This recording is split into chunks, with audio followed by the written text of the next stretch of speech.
பலவிதமான நோய்களிலிருந்து நம்மை எவ்வாறு தற்காத்துக் கொள்ளலாம் என்பதை பற்றி இன்றைக்கும் நம்மிடையே பகிர்ந்து கொள்ள வந்திருக்கிறார் டாக்டர் பிரியா சொக்கலிங்கம் அவர்கள்.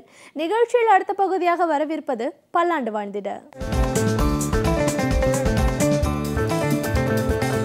வணக்கம் நேயர்களே. சர்க்கரை வியாதி அல்லது டயபெட்டிஸ், அதுக்கு இன்னொரு பேரும் உண்டு இல்லைங்களா, நீரிழிவு நோய். ஸோ இந்த மாதிரி ஒரு வியாதி அப்படிங்கிறது இப்போது ரொம்ப ரொம்ப அதிகமாக நம்ம இந்தியாவில் பார்க்குறோம். இன்ஃபேக்ட் இந்தியா வந்து diabetic capital of the world அப்படின்ட்டு இப்போது சொல்லிகிட்டு இருக்காங்க. அதாவது நீரிழிவு நோயில் உலகத்திலேயே அதிகமான நபர்கள் இந்தியாவில் தான் இருக்கிறார்கள், இந்தியர்கள் தான் அப்படிங்கிறது இப்போது நிரூபணமாகி இருக்கிறது. ஸோ இது ஒரு டெஃபினட்டாக சந்தோஷப்படக்கூடிய ஒரு விஷயம் கிடையாது. எல்லாரும் விழிப்புணர்வோடு இந்த டயபெட்டிஸ் நோயை எதிர்கொள்ள வேண்டும். ஸோ டயபெட்டிஸ் அதாவது நீரிழிவு நோய், இரத்த குழாய் வியாதிகள், இதயம் சம்பந்தப்பட்ட வியாதிகள், இவை எல்லாமே ஒன்றுக்கொன்று ரொம்ப க்ளோஸாக கனெக்ட் ஆகிருக்குங்க. இந்த படத்தில் பாருங்கள், இப்போ ஒரு ஸ்லைடு காமிக்கிறேன் இல்லைங்களா. ஸோ சர்க்கரை வியாதியின் பாதிப்புகள் அப்படின்னு பார்த்திங்கன்னா உடல் உறுப்புகள் அனைத்தையுமே, ஆல்மோஸ்ட் எல்லா உடல் உறுப்புகளையும் அது பாதிக்கும் தன்மை வாய்ந்தது. லங்ஸ் அதாவது நுரையீரல்கள், மூளை இல்லைங்களா, மூளையை கூட பாதிக்கும் வாய்ப்பு உடையது. இந்த படத்தில் பார்க்குறீங்க. ஹார்ட், இதயத்தை அது பாதிக்கும்.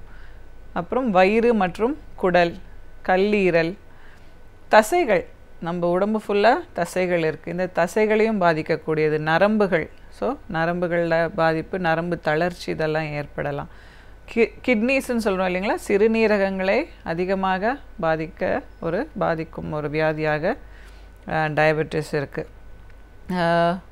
மேலும் நம்மளுடைய எலும்புகள், நம்ம சொன்ன மாதிரியே தசைகள், ரீப்ரொடக்டிவ் ஆர்கன்ஸ் அதாவது பாலியல் சம்மந்தப்பட்ட உறுப்புகள், அதனால் இன்ஃபர்டிலிட்டி, இந்த மாதிரியான ப்ராப்ளம்ஸும் நம்ம இதில் டயபெட்டிஸ்னால் பார்க்குறோம்.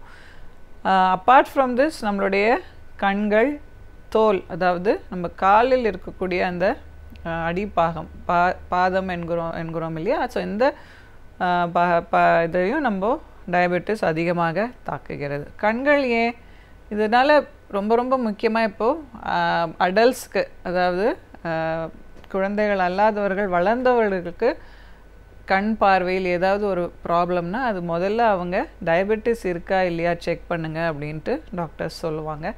ஸோ இதனால் நம்ம இப்போ அடிக்கடி பார்க்கக்கூடிய ஒரு விஷயம் டயபெட்டிஸ் ரிலேட்டட் ரெட்டினோபதி, அதாவது கண் கோளாறுகள். இந்த மாதிரி உடல் உறுப்புகள் அனைத்தையும் இந்த சர்க்கரை வியாதி தாக்கி கொண்டிருக்கிறது. ஸோ நம்ம முக்கியமாக பார்க்க போகிறது இதயத்துக்கும் சர்க்கரை வியாதிக்கும் என்ன ஒரு கனெக்ஷன் இருக்குது, என்ன லிங்க் இருக்குது அப்படின்னு நீங்கள் கேட்கலாம். ஸோ இந்த படத்தை பாருங்கள். சர்க்கரை வியாதி உள்ளவர்களில் 65% மேலானவர்கள் இதய நோயினால் உயிரிழக்கின்றனர்.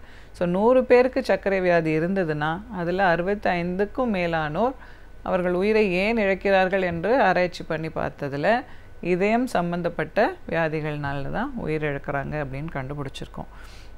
அதே மாதிரி சர்க்கரை நோயினால் பாதிக்கப்பட்டவர்களுக்கு மாரடைப்பும் மற்ற இதயம் சம்பந்தப்பட்ட வியாதிகளும் வரக்கூடிய வயதும் மிகவும் கம்மியாக இருக்கிறது. இளம் வயதிலேயே டயபெட்டிஸ் உடையவர்கள் இந்த ஹார்ட் அட்டாக், ஹார்ட் ஃபெயிலியர் போன்ற ப்ராப்ளம்ஸ்க்கு ஆளாகிறார்கள்.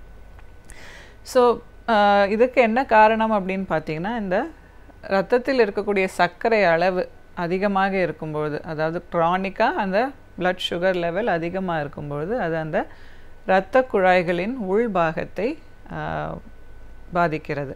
அதனுடைய எண்டோதீலியம் அப்படின்னு சொல்கிறோம், உள்ளே இருக்கக்கூடிய ஒரு லைனிங், அந்த லைனிங் வந்து சீராக இருப்பதில்லை. ஸோ அதனால் அந்த நபர்களுக்கு ஏற்கனவே நம்ம சொன்ன மாதிரி கொரோனரி சர்க்குலேஷன், கொரோனரி ஆர்ட்ரீஸில் அடைப்பு ஏற்படுறதுனால தான் மாரடைப்பு வருதுன்னு சொன்னோம்.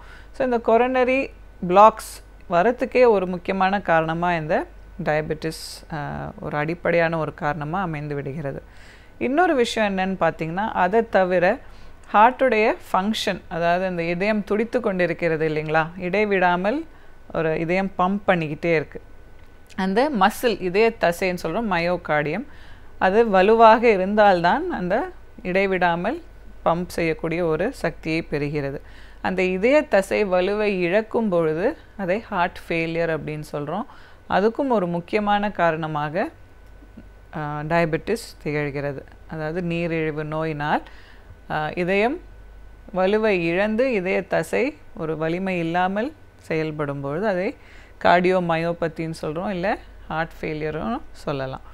ஸோ இந்த மாதிரியான டெஃபினட்டாக வந்து டயபெட்டிஸ் இருக்கிறவங்க வருடம் அவர்களுடைய இதயத்துடைய ஃபங்க்ஷன் நார்மலாக இருக்கா சிம்பிள் டெஸ்ட் மூலிமா கண்டுபிடிச்சிடலாம். இசிஜி ஒரு முக்கியமான பரிசோதனை, அதுக்கப்புறம் எக்கோ கார்டியோகிராம் அப்படின்னு சொல்லுவோம். அது இதயத்துடைய ஃபங்க்ஷன் துடிக்கும் வலிமையை துல்லியமாக காமிச்சிடும். ஸோ இந்த 2-3 சில பிளட் டெஸ்ட்டும் பண்ணலாம். ஸோ இரத்த பரிசோதனைகள். ஸோ இது மூலயமா நம்ம டயபெட்டிஸ்னால் இதயம் வந்து பாதிப்படைஞ்சிருக்கா இல்லையா, அதுக்கு ஏதாவது சிகிச்சை கொடுக்கணுமா அப்படிங்கிறத மருத்துவர்கள் கண்டுபிடித்து சொல்லிவிடுவார்கள். அடுத்து என்ன நீங்கள் முக்கியமாக தெரிஞ்சுக்கணும் அப்படின்னா, உங்களுக்கோ இல்லை உங்கள் வீட்டில் யாருக்காவது டயபெட்டிஸ் இருந்ததுன்னா டயபெட்டிஸ்லேருந்து ஃபஸ்ட்டு நம்ம காப்பாற்றி கொள்ள முடியும். அது ஒரு முக்கியமான step, prevention from diabetes. So அந்த படியை தாண்டி அவர்களுக்கு நீரிழிவு நோய் வந்து விட்டது என்றாலும் அந்த சுகர் லெவலை, பிளட் சுகர் லெவலை நல்ல கண்ட்ரோலில் வச்சுக்கிறது ரொம்ப ரொம்ப முக்கியம். ஸோ அந்த பிளட் சுகர் லெவலை மருந்துகள் மூலியமாகவோ இல்லை வாழ்க்கை முறை மாற்றங்கள் மூலியமாகவோ, சில பேருக்கு இன்சுலின் கூட தேவைப்படலாம். எதுவாக இருந்தாலும் இந்த மருந்து மாத்திரைகளையும் பயன்படுத்தி வாழ்க்கை முறையையும் மாற்றி அந்த பிளட் சுகர் லெவலை கண்ட்ரோலில் வச்சுக்கும் பொழுது அந்த உடல் உறுப்புகளில் ஏற்படும் பாதிப்பு கம்மியாக தான் இருக்குது, குறைந்து விடுகிறது. நீண்ட நாட்கள் அவர்கள் நார்மல் ஹெல்த்தி பீப்புள் மாதிரி அவங்களாலையும் வாழ முடியுது.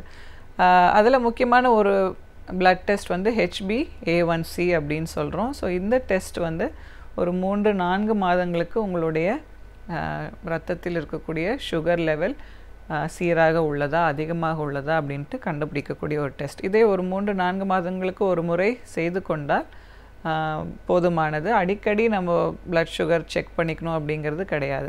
தேவைன்னா ஒரு புது மருந்தோ ஏதோ ஸ்டார்ட் பண்ணும்போது செக் பண்ணிவிட்டு அதுக்கப்புறமா ஒரு 4 to 5 months இல்லை 6 monthsக்கு ஒரு வாட்டி இந்த HbA1c நம்ம ரெகுலராக பார்த்துக்கணும். ஸோ இப்போ அடுத்து ஒரு ஸ்லைடில் பார்க்குறீங்க இல்லைங்களா.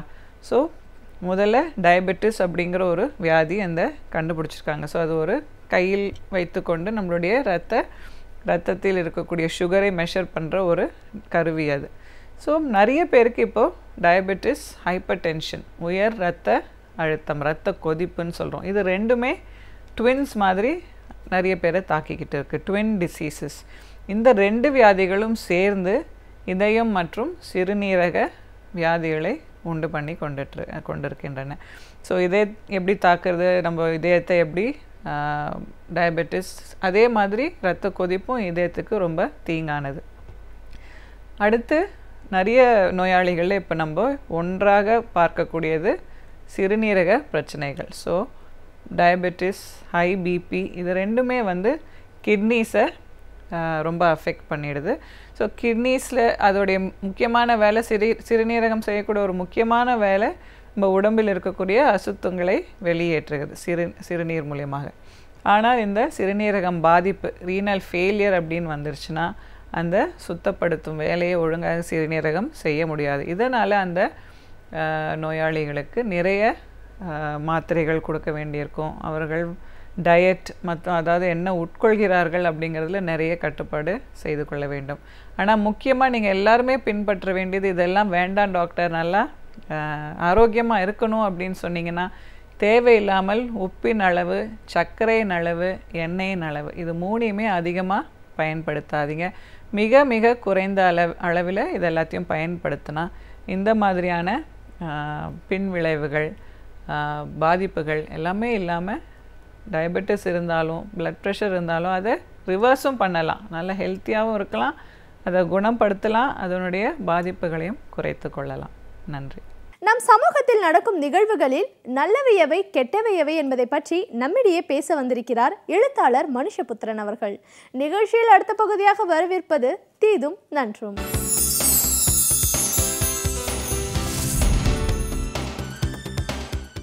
வணக்கம் நண்பர்களே, இன்னும் ஒரு இனிய காலை பொழுதில் தீதும் நன்றும் நிகழ்ச்சியில் உங்களை சந்திப்பதில் மிக்க மகிழ்ச்சி அடைகிறேன். ஒவ்வொரு காலகட்டத்திலும் மக்களுடைய மனோபாவங்கள் தொடர்ந்து மாறி வந்திருக்கின்றன, இயல்புகள் தொடர்ந்து மாறி வந்திருக்கின்றன. இன்னும் சொல்லப்போனால் ஒவ்வொரு 10 ஆண்டுகளிலும் கூட மக்களுடைய பழக்க வழக்கங்கள், மனநிலைகளில் பல ஆழமான மாற்றங்கள் வந்திருக்கின்றன. சமூகத்தினுடைய ஒவ்வொரு பிரிவினரையும் நீங்கள் எடுத்துக்கொண்டால் மக்களுடைய மனநிலையில் வரக்கூடிய மாற்றங்களை பற்றி மானுடவியல் நோக்கிலும் சமூகவியல் நோக்கிலும் நாம் மிக விரிவான ஆராய்ச்சிகளை செய்ய முடியும். பல சமயங்களில் பல வர்த்தக நிறுவனங்கள் கூட மக்களுடைய உளவியல் மாற்றங்களை மிக நுட்பமாக ஆராய்கிறார்கள். அந்த அடிப்படையில் அவர்கள் மக்களை எப்படி தங்களுடைய சந்தையாக மாற்றிக்கொள்வது என்பதை பற்றியெல்லாம் விரிவாக திட்டமிடுவதை நம்மால் பார்க்க முடிகிறது. அப்படி யோசிக்கிற போது இன்றைக்கு இருக்கக்கூடிய இந்த உலகத்தில் இளைஞர்களுடைய கவனிக்கும் திறன் எப்படி இருக்கிறது என்பதை பற்றி பல்வேறு விதமான ஆய்வுகள் தொடர்ந்து மேற்கொள்ளப்படுகின்றன. என்னுடைய சொந்த அனுபவத்தில் நான் இதை தொடர்ந்து பல்வேறு விதமான இளைஞர்களை அவர்களை பொது நிகழ்ச்சிகளில் சந்திக்கிற போது, அல்லது அவர்களுக்கான கூட்டங்களில் நான் பேசுகிற போது, அல்லது அவர்களுடனான கலந்துரையாடலில் நம்முடைய இளைஞர்களுடைய கவனிக்கும் திறன் எப்படி இருக்கிறது என்பதை ஆராய்கிற போது அதில் ஒரு மிகப்பெரிய அளவிற்கு மாற்றங்கள் வந்திருப்பதை என்னால் உணர முடிகிறது. முக்கியமாக இளைஞர்கள் இந்த விஷயத்தில் ஒரு சிதறுண்ட ஒரு மனநிலையில் இருக்கிறார்கள் என்றுதான் எனக்கு தோன்றுகிறது. ஒருபுறம் அவர்களுடைய பாடம் அல்லது மாணவர்களாக இருக்கிற போது கல்வியில், அதிலும் குறிப்பாக பள்ளி இறுதித் தேர்வுகளிலெல்லாம் அவர்கள் மிக கவனமாக அந்த பாடத்தை ஒருமுகப்படுத்தி அவர்கள் படிப்பதை பார்க்க முடிகிறது. ஆனால் அந்த பாடத்திற்கு வெளியே இருக்கக்கூடிய விஷயங்களில் அவர்கள் எந்த விஷயத்தின் மீதும் ஒரு அதிகமான கவனமற்றவர்களாக அல்லது ஆழமான பார்வையற்றவர்களாக மாறிக்கொண்டிருக்கிறார்கள் என்கிற ஒரு விஷயத்தை நான் மிகுந்த வருத்தத்துடன் தொடர்ந்து கவனித்துக் கொண்டிருக்கிறேன். முக்கியமாக எந்த ஒரு விஷயத்தையும் சில நிமிடங்களுக்கு மேல் தொடர்ச்சியாக நம்முடைய இளைஞர்களால் பின்தொடர முடியவில்லை என்பதை பார்க்கப்படுகிறது. ஒரு சிறிய உதாரணம், நீங்கள் அவர்கள் ஒரு செல்ஃபோனை பயன்படுத்துகிறார்கள், சமூக வலைத்தளங்களை பயன்படுத்துகிறார்கள் என்று சொன்னால், அந்த சமூக வலைத்தளங்களுக்குள் ஒரு நிமிடத்திற்குள்ளாக அல்லது அதற்கும் குறைவான நேரத்தில் படிக்கக்கூடிய தகவல்களை மட்டும்தான் அவர்கள் படிக்கிறார்கள். மிக நீளமான தகவல்களையோ அல்லது ஒரு ஆய்வு ரீதியாக பதிவு செய்யக்கூடிய விஷயங்களையோ படிப்பதற்கு அவர்களிடம் பொறுமை கிடையாது. ரீட் மோர் என்று ஃபேஸ்புக்கில் வரக்கூடிய அந்த ஒரு குறியீட்டை அவர்கள் திறந்து உள்ளே சென்று ஒரு கட்டுரைகளையோ விரிவான கருத்துக்களை யாரும் படிப்பதே இல்லை என்று ஆய்வாளர்கள் சொல்கிறார்கள். அல்லது மிக குறைவான நபர்கள் தான் அதை படிக்கிறார்கள் என்று சொல்லப்படுகிறது. ஏனென்றால் அவர்களுடைய அந்த கவனிக்கும் தருணம், அந்த கவனிக்கும் நேரம் என்பது சில நொடிகளாக இருக்கிறது. சில சமயம் நான் திரையரங்குகளில் பார்க்கிறேன். ஒரு திரைப்படத்தை பார்த்து கொண்டிருக்கிற போதே அவர்கள் செல்ஃபோனில் வீடியோ கேம்ஸ் விளையாடுகிறார்கள், அல்லது யாருக்காவது மெசேஜ் அனுப்பி கொண்டிருக்கிறார்கள், சமூக வலைத்தளங்கள் வேறு எதையாவது படித்து கொண்டிருக்கிறார்கள். இப்படியான அல்லது சில சமயம் திரையரங்கில் சினிமா நடந்து கொண்டிருக்கிற போதே ஹெட்ஃபோனில் அவர்கள் வேறு ஏதோ ஒரு பாட்டை கேட்டுக்கொண்டிருப்பதை கூட நான் பார்க்க முடிகிறது. இது உண்மையிலேயே அவருடைய கவனிக்கும் திறன் பெரிய அளவிற்கு சிதறுண்டு போய்விட்டது என்பதைத்தான் பார்க்க முடிகிறது. அதே போல் இளைஞர்கள் பங்கேற்கக்கூடிய கூட்டங்களை எடுத்துக்கொண்டால், நான் நிறைய இளைஞர்கள் மத்தியில் பேசக்கூடியவன்.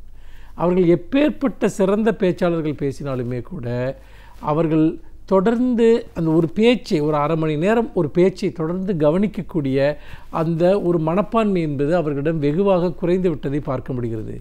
வகுப்பறைகளில் ஆசிரியர்களுக்கு பயந்து கொண்டு வேண்டுமானால் அவர்கள் ஒருமுகப்பட்டு அமைதியாக இருப்பது போல நடிக்கிறார்களே தவிர அவர்களுடைய மனம் எதிலுமே நிலை கொள்ளாமல் தத்தளித்து கொண்டிருக்கிறது என்கிற உணர்வு மிக ஆழமாக எனக்கு ஏற்படுகிறது. என்றால் கூட்டங்களில் பார்க்கிற போது பேச்சாளர் மேடையில் ஒரு கருத்தை பேசி கொண்டிருப்பார். ஆனால் அவர்களுக்குள்ளாகவே நிறைய கருத்துக்களை அவர்கள் பேசி கொண்டிருப்பார்கள் அல்லது உரையாடி கொண்டிருப்பார்கள். அப்புறம் அந்த பேச்சாளரோ அந்த நிகழ்ச்சி ஏற்பாட்டாளரோ கண்டித்த பிறகு சில நிமிடங்கள் பேசாமல் இருப்பார்கள், அல்லது கவனிப்பது போல நடிப்பார்கள். ஆனால் உண்மையில் அவர்களால் பல விஷயங்களை கவனிக்க முடியவில்லை. அந்த கவனிக்கும் திறன் மிகவும் சுருங்கிவிட்டது என்று தோன்றுகிறது. அதே போல் அவர்களுடைய நண்பர்கள், அவர்கள் சார்ந்த உலகத்தில் கூட எந்த ஒரு விஷயத்தின் மீதும் ஒரு குறிப்பிட்ட நேரத்திற்கு மேல் அவர்களால் கவனம் செலுத்த முடியவில்லை. பல சமயங்களில் சமூக பிரச்சனைகளுக்காக கூட நிறைய இளைஞர்கள் போராட்டங்களில் முன் வருவதை நாம் பார்க்கிறோம். ஜல்லிக்கட்டு விஷயத்தில் எல்லாம் கூட அவர்கள் ஒரு பெரிய அளவிற்கு பங்கேற்பு செய்தார்கள். அப்பொழுது ஒரு சமூகம் அவர்களை நம்புகிறது. இந்த இளைஞர்கள் மாற்றங்களை கொண்டு வரக்கூடிய இளைஞர்கள், சமூக ரீதியாக அரசியல் ரீதியாக சிந்தனாபூர்வமாக மாற்றங்களை கொண்டு வரக்கூடிய இளைஞர்கள் என்று ஒரு சமூகம் அவர்களை நம்புகிறது. அவர்களும் கூட கொஞ்ச நேரத்திற்கு அப்படி நம்புகிறார்கள். ஆனால் அப்படி மாற்றத்திற்கான ஒரு சக்தியாக நாம் மாற வேண்டும் என்று சொன்னால் அது நம்முடைய சொந்த வாழ்க்கையாக இருக்கலாம், அரசியல் வாழ்க்கையில், சமூக வாழ்க்கையில் நாம் ஒரு முக்கிய இடம் பெறுவதாக இருக்கலாம், நாம் நம்முடைய கவனிக்கும் திறனை அதிகரித்து கொள்ள வேண்டும். முக்கியமாக ஏதாவது ஒரு விஷயத்தை பற்றி ஆழமாக புரிந்து கொள்ள வேண்டும். ஒரு விஷயத்தை இப்போ நாம் கவனம் செலுத்துகிற போதே 100 விஷயங்களில் கவனம் செலுத்துவது, நம்முடைய கவனத்தை திசை மாற்றிக்கொண்டே இருப்பது, அல்லது உடனடியாக ஒன்றிலிருந்து நம்முடைய மனதை விலக்கிக் கொள்வது, இதெல்லாம் இன்றைக்கு இளைஞர்களிடம் மிகவும் பரவலாக இருக்கிறது. அதன் காரணமாக ஒரு மேலோட்டமான சமூக புரிதல் அல்லது ஒரு மேலோட்டமான வாழ்க்கை புரிதல், இந்த அடிப்படையிலேயே நிறைய இளைஞர்களுடைய உளவியல் என்பது இருக்கிறது, மனநிலை என்பது இருக்கிறது. இது மாற வேண்டும். மாறாக இளைஞர்களிடம் கவனிக்கும் திறனை நாம் வளர்க்க வேண்டும். உற்று பார்ப்பது, உற்று கேட்பது, விஷயங்களை சிந்தித்து புரிந்து கொள்வது, இதெல்லாம் இருக்கிற போது தான் இளைஞர்கள் ஒரு மாற்றத்திற்கான சக்தியாக மாற முடியும் என்பதை நாம் மறந்துவிடக்கூடாது. ஆனால் நிறைய நேரங்களில் சில நொடிகளை தாண்டி எந்த விஷயத்தின் மீதும் அக்கறை காட்ட முடியாத இந்த மனநிலை என்பது அவர்களை ஏதோ ஒரு வெள்ளத்தில் மிதந்து செல்லக்கூடிய ஒரு காகித படகு போல மாற்றிவிடுகிறது. அது அந்த பயணம் எங்குமே அவர்களை கொண்டு போய் சேர்க்காது என்பதுதான் உண்மை என்பதை கூறி மீண்டும் இன்னும் ஒரு புதிய சிந்தனையோடு உங்களை சந்திக்கிறேன். நன்றி, வணக்கம். இப்பகுதியில் நாம் சந்திக்கும் சிறப்பு விருந்தினர்கள் அவர்களின் அனுபவங்களை நம்மோடு பகிர்ந்து கொள்ளும் பொழுது அவற்றை கேட்பதற்கு சுவாரஸ்யமாக இருப்பதோடு நம்முடைய வாழ்க்கைக்கும் பயனுள்ளதாக அமைகிறது. அந்த வகையில் இன்றைக்கு நாம் சந்திக்கவிருக்கும் சிறப்பு விருந்தினர் எந்த துறையிலிருந்து வந்திருக்கிறார் என்பதை கவனிக்கலாம். நிகழ்ச்சியில் அடுத்த பகுதியாக வரவிருப்பது சிறப்பு விருந்தினர்.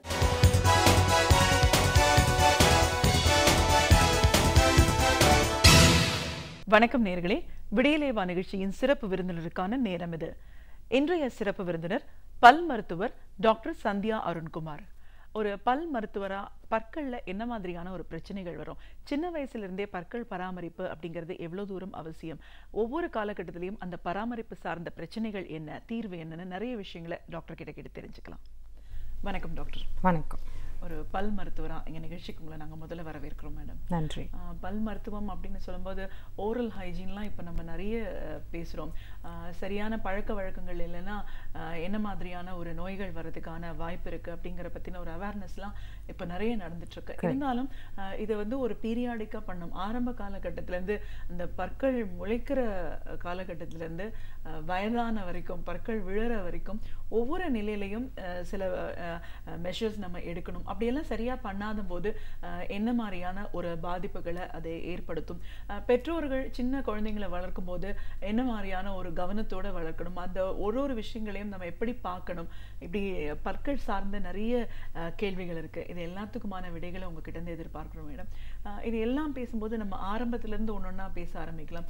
முதல்ல இந்த பல்லு முளைக்கிற காலத்துல நம்ம சின்ன குழந்தைக்கே வீட்டுல சொல்லுவாங்க, ஒரு வயித்தால போகுது அப்படின்ற மாதிரி ஆச்சுன்னா பல்லு முளைக்குது அதுக்காக. ஸோ இப்போ ஒரு ரீசன் இன்னொரு ஒரு சேஞ்ச ஒரு சிம்டம் அப்படி கொடுக்குது அப்படின்னும் போது பற்கள் எந்த காலகட்டத்தில இருந்து முளைக்க ஆரம்பிக்குது, அதையே நம்ம மில்க் டீத் அப்படின்னு சொல்றோம். ஓகே ஸோ ஃபர்ஸ்ட்டு வந்து பல்லு வந்து 6 months ஆரம்பிக்கும், வளர ஆரம்பிக்கும். முதல்ல வந்து கீழே இருக்கிற அந்த 2 பல்லு வளரும், ரைட்? ஸோ 6 மாதத்தில் பால் பல்லு வளர ஆரம்பிச்சிடும். 6 மாதத்தில் வளர ஆரம்பித்ததுலேருந்து நம்ம பால் பல்லை பாதுகாத்துக்கணும்.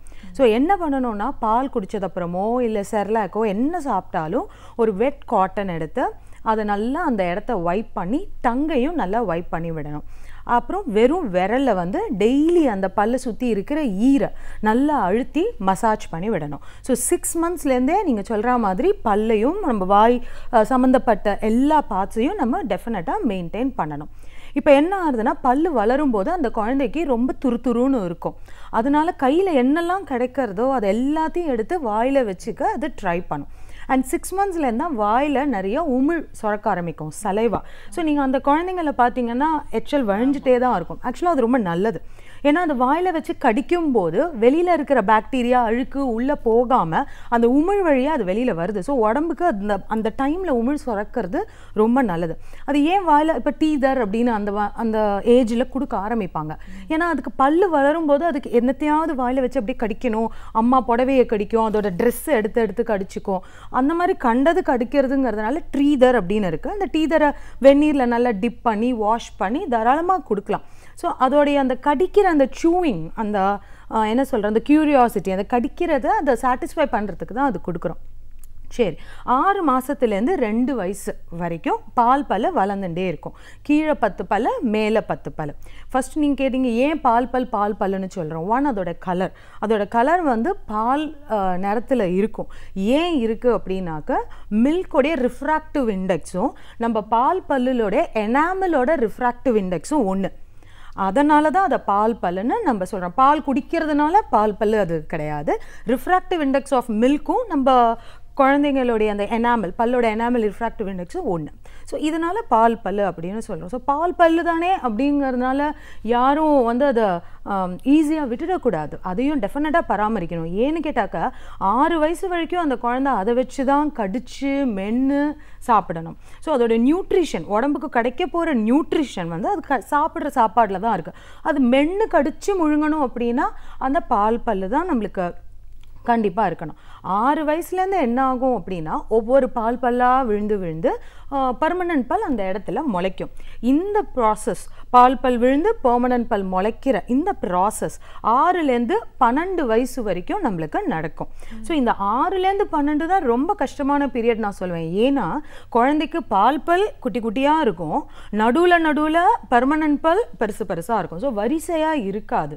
பல்லுக்கு நடுவில் கேப் இருக்கும், சில பல் இப்படி ஆடின்னு இருக்கும், சில பல் புதுசாக முளைச்சிட்டு இருக்கும். ஸோ ப்ரஷ்ஷை வாயில் வைக்கிறதுக்கே அந்த குழந்தைக்கு ரொம்ப கஷ்டம். ப்ரஷ்ஷும் சீராக பண்ண முடியாது இல்லையா, ஏன்னா வரிசையாக இருந்தால் சீராக ப்ரஷ் பண்ணலாம், இது மேலே கீழே. அதனால் அந்த பீரியட் 6 to 12 இயர்ஸுமே குழந்தைக்கு நம்ம பேரண்ட்டாக நம்ம கவனிக்கணும். தானே ப்ரஷ் பண்ணிக்கிறா அப்படின்னு சொல்லிட்டு நம்ம விட்டுடக்கூடாது. அவங்க பண்ணும்போது நம்மளும் ஒரு வாட்டி அவங்களுக்கு செக் பண்ணணும். இப்போ நீங்கள் கேட்டீங்க மெயின்டைன் பண்ணணும் அப்படின்ட்டு. கரெக்ட், மெயின்டெனன்ஸ் வந்து 6 மந்த்ஸ்லேருந்து நம்மளுக்கு பல் இருக்கிற வரைக்கும் மெயின்டைன் பண்ணி தான் ஆகணும். Nothing like natural teeth. எவ்வளோ நம்ம எக்ஸ்பென்சிவாக ஆர்டிஃபிஷியல் டீத் வச்சாலும் நேச்சுரல் டூத் மாதிரி கிடைக்காது. ஸோ நேச்சுரல் டூத்தை நம்ம நல்லா மெயின்டைன் பண்ணிக்கணும். இப்போ என்னுடைய சின்ன அட்வைஸ் என்னன்னாக்கா, இந்த மாதிரி 6 மாதத்துலேருந்து பல் வளரும்போது நான் முன்னாடியே சொன்ன மாதிரி பஞ்சு வச்சு நல்லா க்ளீன் பண்ணிக்கலாம். லைட்டாக பல் வளர ஆரம்பித்து ஒரு 4-5 பல் மேலே வளர ஆரம்பிச்சு அதுக்கப்புறம் 1 வயசு 2 வயசு அந்த மாதிரி 2 வயசுலலாம் சின்ன ப்ரஷ் கிடைக்கிறது, ஃபிங்கர் ப்ரஷ் அப்படின்னு, இந்த விரலில் இன்சர்ட் பண்ணிக்கலாம். பேஸ்ட்டே வேண்டாம், வெறும் வார்ம் வாட்டரில் டிப் பண்ணிவிட்டு அந்த ப்ரஷ்ஷை போட்டு எல்லா பல்லையும் ஒரு வாட்டி தேய்க்கலாம். 2 to 3 இயர்ஸ் வரைக்கும் இந்த மாதிரி பண்ணலாம். 3 to 4 இயர்ஸில் சைல்டு தானே ப்ரஷ் பண்ணிக்க ஆரம்பிக்கும். அப்போவும் நம்ம பேஸ்ட் போட தேவையில்லை. மதர் ஆர் ஃபாதர் ப்ரஷ் பண்ணும்போது அந்த குழந்தைய நிற்க வச்சு அவங்கள பார்த்து சைல்டு வில் ஸ்டார்ட் இமிட்டேட்டிங். அம்மா அப்பா பண்ணுறது தான் ஆப்வியஸாக நம்ம பண்ண போகிறோம். ஸோ குழந்தை ஆட்டோமேட்டிக்காக இமிட்டேட் பண்ணி குழந்தையும் ப்ரஷ் பண்ண ஆரம்பிக்கும். அதை விட்டுறணும், அது தானாக ப்ரஷ் பண்ணிக்கணும். பண்ணதுக்கு பிறகு அம்மா அப்பா இன்டர்வீன் பண்ணி நம்ம கடைசியாக ஒரு வாட்டி ப்ரஷ் பண்ணி விடலாம். எப்போ பார்த்தாலும் நம்மளே அதை போட்டு ப்ரஷ் பண்ணிட்டோன்னா அதுக்கு ஒரு இன்ட்ரெஸ்ட்டும் போயிடும், எப்படி பண்ணணும் அப்படிங்கிறதும் அதுக்கு தெரியாது. ஸோ இந்த மாதிரி ஒரு என்ன சொல்கிறது 6-7 இயர்ஸ் வரைக்கும் பேரண்ட்ஸோட மானிட்டரிங்கில் செக்கப்பில் அந்த குழந்தையும் ப்ரஷ் பண்ணிக்கணும், பேரண்ட்ஸும் ப்ரஷ் பண்ணுவாங்க. கண்டிப்பாக மேடம். இப்போ இந்த பல் நீங்கள் சொன்னீங்க 6 மாதத்துலேருந்து 6 வயசு வரைக்கும் இந்த மில்க் டீத் ஃபுல்லாக எல்லாம் முளைச்சிடும். 2 இயர்ஸ்லேயே ஃபுல் செட் வந்துடும். இப்போ இந்த விழுந்து முளைக்கிற ஸ்டேஜ் 6 to 12 இயர்ஸ். ஒரு சில குழந்தைங்களுக்கு வந்து அந்த பல்லு முளைக்காம லேட் ஆகுது அப்படின்னும் போது கேப் ஜாஸ்தி ஆகும் இப்படின்லாம் கூட சொல்கிறாங்க. ஏன் அது முளைக்காமல் இருக்குது? அப்படியா இருந்தால் நம்ம வந்து அதை டாக்டர்கிட்ட கொண்டு போய் காட்ட வேண்டிய அவசியம் இருக்குது. கரெக்டான நீங்கள் ஒரு கேள்வி கேட்டீங்க. ஏன்னா பாதி பேரண்ட்ஸுக்கு இந்த ஒரு பயம் இருக்குது. ரைட், இப்போது நான் ஒன்று என்ன சொல்ல விரும்புகிறேன் அப்படின்னா, நம்மளுக்கு வந்து டிஃப்ரெண்ட் டைப் ஆஃப் பல்லு இருக்குது. இன்சைசர் சொல்கிறோம், கெனைன், ப்ரீமோலார், மோலார். எல்லா பல்லும் எல்லா குழந்தைங்களுக்கும் ஒரே டைமில் விழுந்து ஒரே டைமில் முளைக்காது. ஒவ்வொரு பல்லும் ஒவ்வொரு வயசில் விழும், ஒவ்வொரு வயசில் வளரும். கரெக்டாக? அண்ட் எல்லா குழந்தைங்களுக்கும் இது ஜென்ரலாக நம்ம சொல்ல முடியாது. ஏன்னா நிறைய ஃபேக்டர்ஸ் இருக்குது. ஜீன்ஸுன்னு நம்ம சொல்கிறோம் இல்லையா, ஒவ்வொருத்துக்கும் வேரி ஆகும். அதனால் ப்ளஸ் ஆர் -6 மந்த்ஸ். ஓகே, இப்போ நான் வந்து இந்த பல் வந்து 6 வயசில் விழுந்து பெர்மனன்ட் பல் முளைக்கணும்னு சொல்கிறேன். ஆனால் 7 வயசு வரைக்கும் நம்ம தாராளமாக வெயிட் பண்ணலாம். 1 இயர் வரைக்கும் வெயிட் பண்ணலாம். 7 வயசு வரைக்கும் வரலை அப்படின்னாக்க பேரண்ட்டோட ஃபிங்கர் வச்சு நம்ம அந்த போனில் அழுத்தினா அந்த பல்லு வெளியில் வருது, நம்ம கைக்கு படும். ஓகே, அப்படியே உங்களுக்கு டவுட் இருந்ததுன்னா 1 இயர் கழிச்சு தாராளமாக வந்து உங்களுடைய பல் டாக்டர் கிட்ட போய் நீங்கள் காமிக்கலாம். என்ன பண்ணுவாங்க, ஒரு எக்ஸ்ரே படம் எடுப்பாங்க. எக்ஸ்ரே படம் எடுத்தால் அந்த பர்மனன்ட் பல்லோடைய டூத் பட் அடியில் இருக்கா, வளருதா அப்படிங்கிறது தெரிஞ்சு போயிடும். வளருதுன்னா நிச்சயமாக அது டெஃபினட்டாக வரப்போகுது. அந்த பால் பல்லை நம்ம எடுத்து விட்டுட்டோம் அப்படின்னா இது அந்த பொசிஷனுக்கு வந்துடும். இல்லை அந்த இடத்துல பெர்மனன்ட் டூத் பட் இல்லை அப்படின்னா தான் அதுக்கு வேறு லைன் ஆஃப் ட்ரீட்மெண்ட். அந்த பால் பல்லை நம்ம ரீட்டைன் பண்ணிவிட்டு எல்லா பாலும் வளர்ந்ததுக்கப்புறம் அந்த பால் பல்லை எடுத்துட்டு அப்புறம் நம்ம வேறு பல் அந்த இடத்துல வச்சுக்கிற மாதிரி இருக்கும். ஸோ என்னுடைய இது என்ன, பக்கத்து வீட்டு குழந்தைங்களை பார்த்து கம்பேர் பண்ணிக்க வேண்டாம். அந்தந்த குழந்தைக்கு நிறைய ஃபேக்டர்ஸ் இருக்குது அந்த பல்லு விழுந்து முளைக்கிறது. So plus or minus 6 months தாராளமாக நம்ம வெயிட் பண்ணலாம். ஆமாம், அப்படியே நம்ம வெயிட் பண்ணி வரலைன்னா உங்கள் பல் டாக்டர் கிட்ட போய் நீங்கள் காமிச்சு எக்ஸ்ரே படம் எடுத்து அந்த டாக்டரோட அட்வைஸை நீங்கள் எடுத்துக்கலாம். ஓகே. இப்போ இந்த தெத்து பல்லுலாம் சொல்கிறோம்ல மேடம், ஒன்றுக்கு மேலே ஒரு கிளஸ்டராக இருக்கிறதெல்லாம் பார்க்குறோம். இது எதனால வருது? இந்த பல்லை நம்ம ரிமூவ் பண்ணினா எந்த பிரச்சனையும் இல்லையா? அது எப்படி மேடம்? ரைட். இப்போ தெத்து பல்லு நீங்கள் ஒரு பல்லுக்கு மேலே இன்னொரு பல்லு அப்படின்ட்டும் எடுத்துக்கலாம். இல்லை எக்ஸ்ட்ரா பல் ஏதாவது இருந்தால், இப்போ நார்மலாக மேலே மொத்தமாக 32 இல்லையா? ஸோ எக்ஸ்ட்ரா பல் ஏதாவது இருந்தால் கூட இடம் இல்லாதனால ஒன்றுத்துக்கு மேலே ஒன்று, அந்த எக்ஸ்ட்ரா பல் எங்கே இருக்குது அப்படிங்கிறத பார்த்தா எக்ஸ்ட்ரா பல்லை நம்ம எடுத்துடலாம், அதை பற்றி ப்ராப்ளம் இல்லை. இப்போது என்ன அப்படின்னாக்கா, நம்ம வந்து தாடையை வந்து நம்ம ஒரு பேரண்ட் கிட்டேருந்து இன்ஹெரிட் பண்ணுவோம், பல்லை வந்து இன்னொரு பேரண்ட் கிட்டேருந்து இன்ஹெரிட் பண்ணுறோம். ஓகே. இப்போ தாடை சைஸு சின்னதாகி பல்லு சைஸு பெருசாகிடுச்சுன்னா பல்லு சமமாக வளர்கிறதுக்கு இடம் கிடையாது. ஸோ டெஃபினட்டாக பல்லு வந்து வளரும் போது ஒரு பல்லுக்கு மேலே ஒரு பல்லுக்கு மேலே அந்த மாதிரி தான் வளரும். கரெக்ட். ஏன்னா தாடை சைஸு அப்பா கிட்டேருந்து எடுத்திருக்கோம், பல்லு சைஸு அம்மா கிட்டேருந்து எடுத்திருக்கோன்னு வச்சுக்கோங்களேன். ஸோ ரெண்டுத்துக்கும் மிஸ்மேட்ச் ஆகுது சைஸு. ஸோ ஒன்றுத்துக்கு மேலே நம்ம வளர்றது. இப்போ பார்த்தீங்கன்னாக்கா குழந்தைங்களுக்கு 9 வயசுலேருந்து இந்த தாடை வந்து எக்ஸ்ட்ரா வளர ஆரம்பிக்கும், நல்லா க்ரோத். எதுக்கு வளர்றது? ஏன்னா அந்த டைமில் தான் பால் பல்லெல்லாம் விழுந்து பெர்மனன்ட் பல் முளைக்க போகிறது. பால் பல்லை விட பெர்மனன்ட் சைஸு பெருசு, இடம் வேணும். ஸோ நேச்சுரலாகவே நம்மளுக்கு இந்த கீழ்த்தாடையும் மேல் தாடையும் வளர்ச்சி இருக்கும். சாதாரணமாக கொஞ்சம் மேலே இந்த பல்லு முளைக்கும் போது, இந்த 12 வயசு வரைக்கும் கொஞ்சம் மேலே வளர்ந்தாலும் இந்த தாடை வளர்ச்சி இருக்கும்போது தானே அது செட்டில் ஆகிடும்.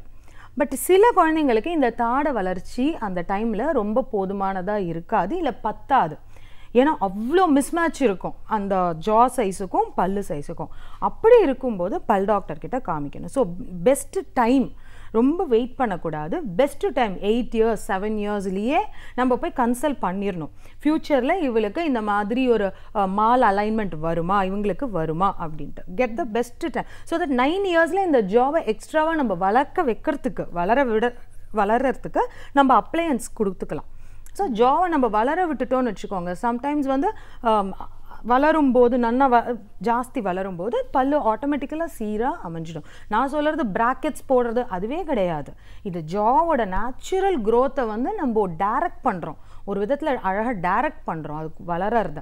அப்போ பல்லு வந்து சீராக வளர்கிறதுக்கு அதிக வாய்ப்புகள் இருக்குது. அதனால் ரொம்ப வெயிட் பண்ண வேண்டாம்னு நான் சொல்கிறேன். 8 வயசுலேயே போய் பல் டாக்டர்கிட்ட இந்த மாதிரி ப்ராப்ளமை நம்ம சொல்கிறோம். ஏன்னு கேட்டிங்கன்னா 12 வயசு வரைக்கும் நம்மளுக்கு இந்த பெர்மனன்ட் பல் பால் பல் விழுந்து முளைச்சி வந்துட்டே இருக்கும். 13 வயசுலேருந்தா நம்மளுக்கு எல்லாமே பெர்மனன்ட் பல்லாக இருக்கும். ஸோ பேரண்ட்ஸ் என்ன நினைக்கிறாங்க, எல்லா பெர்மனன்ட் பல்லும் 13 வயசில் வந்ததுக்கப்புறம் போய் காமிக்கலாம். கரெக்ட், அப்படி தான் இருக்கும். அப்போ ப்ராக்கெட்ஸ் போட்டு, அந்த ஆர்த்தோடான்டிக் தெரப்பின்னு சொல்லுவோம், ப்ராக்கெட்ஸ் போட்டு நம்ம சமமாக கொண்டு வரலாம். பட் இந்த மாதிரி ஒரு விஷயம் இருக்குது, மயோ ஃபங்க்ஷனல் அப்ளையன்ஸுன்னு சொல்கிறோம். தாட வளர்ச்சியை நம்ம ப்ராப்பராக டைரக்ட் பண்ணி ஓகே நேச்சுரலாகவே என்ஹான்ஸ் பண்ணி நம்ம பல்ல சீரமைக்கலாம். ஆமாம். அதனால் என்னோட இது என்னன்னாக்கா, சீக்கிரமே போய் 7-8 வயசுலேயே உங்களுக்கு முகம் பார்த்தா தெரியுமே, குழந்தையோட முகம் பார்த்தா தெரியும் இல்லையா? ஸோ 7-8 வயசுலேயே போய் உங்களுடைய பல் டாக்டரை நீங்கள் வந்து அட்வைஸ் கேட்டுக்கலாம். இப்போ வந்து நிறைய பேருக்கு ஒரு ஸ்மைல் நம்மளை அழகாக வச்சுக்கணும், எஸ்தட்டிக் பர்பஸில் கூட நம்ம பல்ல சரி பண்ணிக்கணும், சீராக வைக்கணும் அப்படின்ற ஒரு எண்ணம் அவேர்னஸ் பெற்றோர்கள்கிட்ட இருக்குது. அது ட்ரீட்மெண்ட்டுன்னு போகிறாங்க. பட் த ட்ரீட்மெண்ட் வந்து ப்ராசஸ் ஓவர் நைட் முடியறதில்லை, இட்ஸ் அ ப்ரொலாங்டு ப்ராசஸ் அப்படின்னா அந்த பீரியடில் நம்ம என்ன மாதிரியான ஒரு கவனம் தேவையாக இருக்குது? இப்போ நீங்கள் காஸ்மெட்டிக் ட்ரீட்மெண்ட் அப்படின்னா அதாவது பல்ல சீரமைக்கிறது, ஸ்மைலை கொண்டு வரது, வேறு மாதிரி ஸ்மைல் டிசைன் பண்ணுறதுக்கு 2 வகையான ட்ரீட்மெண்ட். ஒன்று it is a long process which is the orthodontic therapy. இந்த orthodontic therapyல நீங்க சொன்ன மாதிரி இந்த மாதிரி brackets போட்டு அந்த மாதிரி பல்ல சீரா கொண்டு வந்துடலாம். 1.5 yearsலேருந்து சம்டைம்ஸ் 2 years வரைக்கும் கூட ஆகும் அது. ஏன்னா it depends on எவ்வளோ சிவியராக இருக்குது அவங்களுடைய மால் அலைன்மெண்ட், அதை பொறுத்து இருக்குது. This is number 1. நம்பர் 2, இப்போது வெட்டிங் போகிற பிரைடு இல்லை எங்கேயாவது அப்ராடு போகிறவங்க எனக்கு சீக்கிரமாக மால் அலைன்மெண்ட் சரி பண்ணி கொடுங்க, அப்பதான் I be very confident in my profession அப்படி சொல்றவங்க, இல்லை பிரைட்ஸ் அவங்க வரவங்களுக்கு இந்த பிராக்கெட்ஸ்ன்னு நாங்க போடாம we do cosmetic treatment. எப்படின்னாக்கா பல்லுடைய சைஸு ஷேப்பு அதை குறைச்சி அதுக்கு மேலே க்ரௌன்ஸ் லேமினேட்ஸ் அந்த மாதிரி நம்ம ஃபிக்ஸ் பண்ணி நம்ம பல்லை வந்து ஒரு 2 வீக்ஸ்க்குள்ளே நம்ம அவங்களுக்கு சரி பண்ணிட முடியும். இதுக்கு பேர் ஸ்மைல் டிசைன்னு சொல்லுவோம். It's a process. அவங்களோட ஸ்மைல் எப்படி இருக்க போகிறது அப்படிங்கிறத முன்னாடியே ஆர்டிஃபிஷியலாக நாங்கள் வேக்ஸில் பில் பண்ணி அவங்களுக்கு காமிச்சு அவங்களுக்கு பிடிச்சது ஓகே அப்படின்னாக்கா அவங்களுடைய பல்லு சைஸ் அதுக்கு ஏற்ற மாதிரி குறைச்சி அதுக்கு மேலே க்ரௌனு லேமினேட்டுங்கிறது இந்த நெயில் மாதிரி அட்டாச் பண்ணுற மாதிரி இருக்கும். அந்த மாதிரி அட்டாச் பண்ணி அவங்க ஸ்மைலை நம்ம பியூட்டிஃபை டெஃபினட்டாக பண்ணலாம். இன் அ ஷார்ட் பீரியட் ஒரு 2 வீக்ஸ்க்குள்ளே தாராளமாக நம்ம கொண்டு வந்துட முடியும். எல்லாருக்குமே இவ்வளோ 1.5 to 2 years இருக்க முடியாது இல்லையா? பட் இப்போ இந்த ஆர்த்தோடான்டிக் தெரப்பி நீங்கள் சொல்லும்போது இன்னும் ஞாபகம் வருது. இப்போ கிளியர் அலைனர்ஸ்னு வருது. ஏன்னா இப்போ காலேஜ் கேர்ள்ஸுக்கெலாம் இந்த ப்ராக்கெட்ஸ் போடுறது கொஞ்சம் தேல் ஃபீல் வெரி அன்கம்ஃபர்டபுள். இப்போ வந்து கிளியர் அலைனர்ஸ்னு இருக்குது. அதாவது அது எப்படி இருக்கும்னாக்கா டிரான்ஸ்பேரண்ட் தின் மெட்டீரியல், ஒரு கிளாஸி மெட்டீரியல் மாதிரி இருக்கும். அதில் வந்து எல்லா பல்லுக்கும் சேர்த்து கேப் மாதிரி போட்டுட்டு அந்த முறையில் நம்ம பல்லை வந்து சீரமைச்சிக்க முடியும். ஸோ அது போட்டதே ரொம்ப இவ்வளோ கிட்டக்க பார்த்தா தான் தெரியும், இந்த டிஸ்டன்ஸ்லலாம் தெரியவே தெரியாது.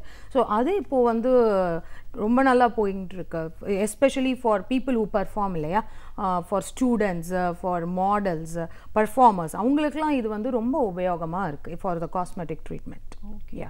இப்போ இந்த மாதிரியான ஒரு ட்ரீட்டட் டீத் அப்படின்னு இதோட லைஃப் ஸ்பேன் எவ்வளோ நாள்? திருப்பியும் இதை மாற்றணும், சேஞ்ச் பண்ணணும் அப்படின்ற ஒரு தேவை. இப்போது ஆர்த்தோடான்டிக் ட்ரீட்மெண்ட் பண்ணதுக்கு அப்புறம் ஒரு 1 இயருக்கு ரீடெய்னர் அப்படின்னு ஒரு அப்ளையன்ஸ் போடுவோம்.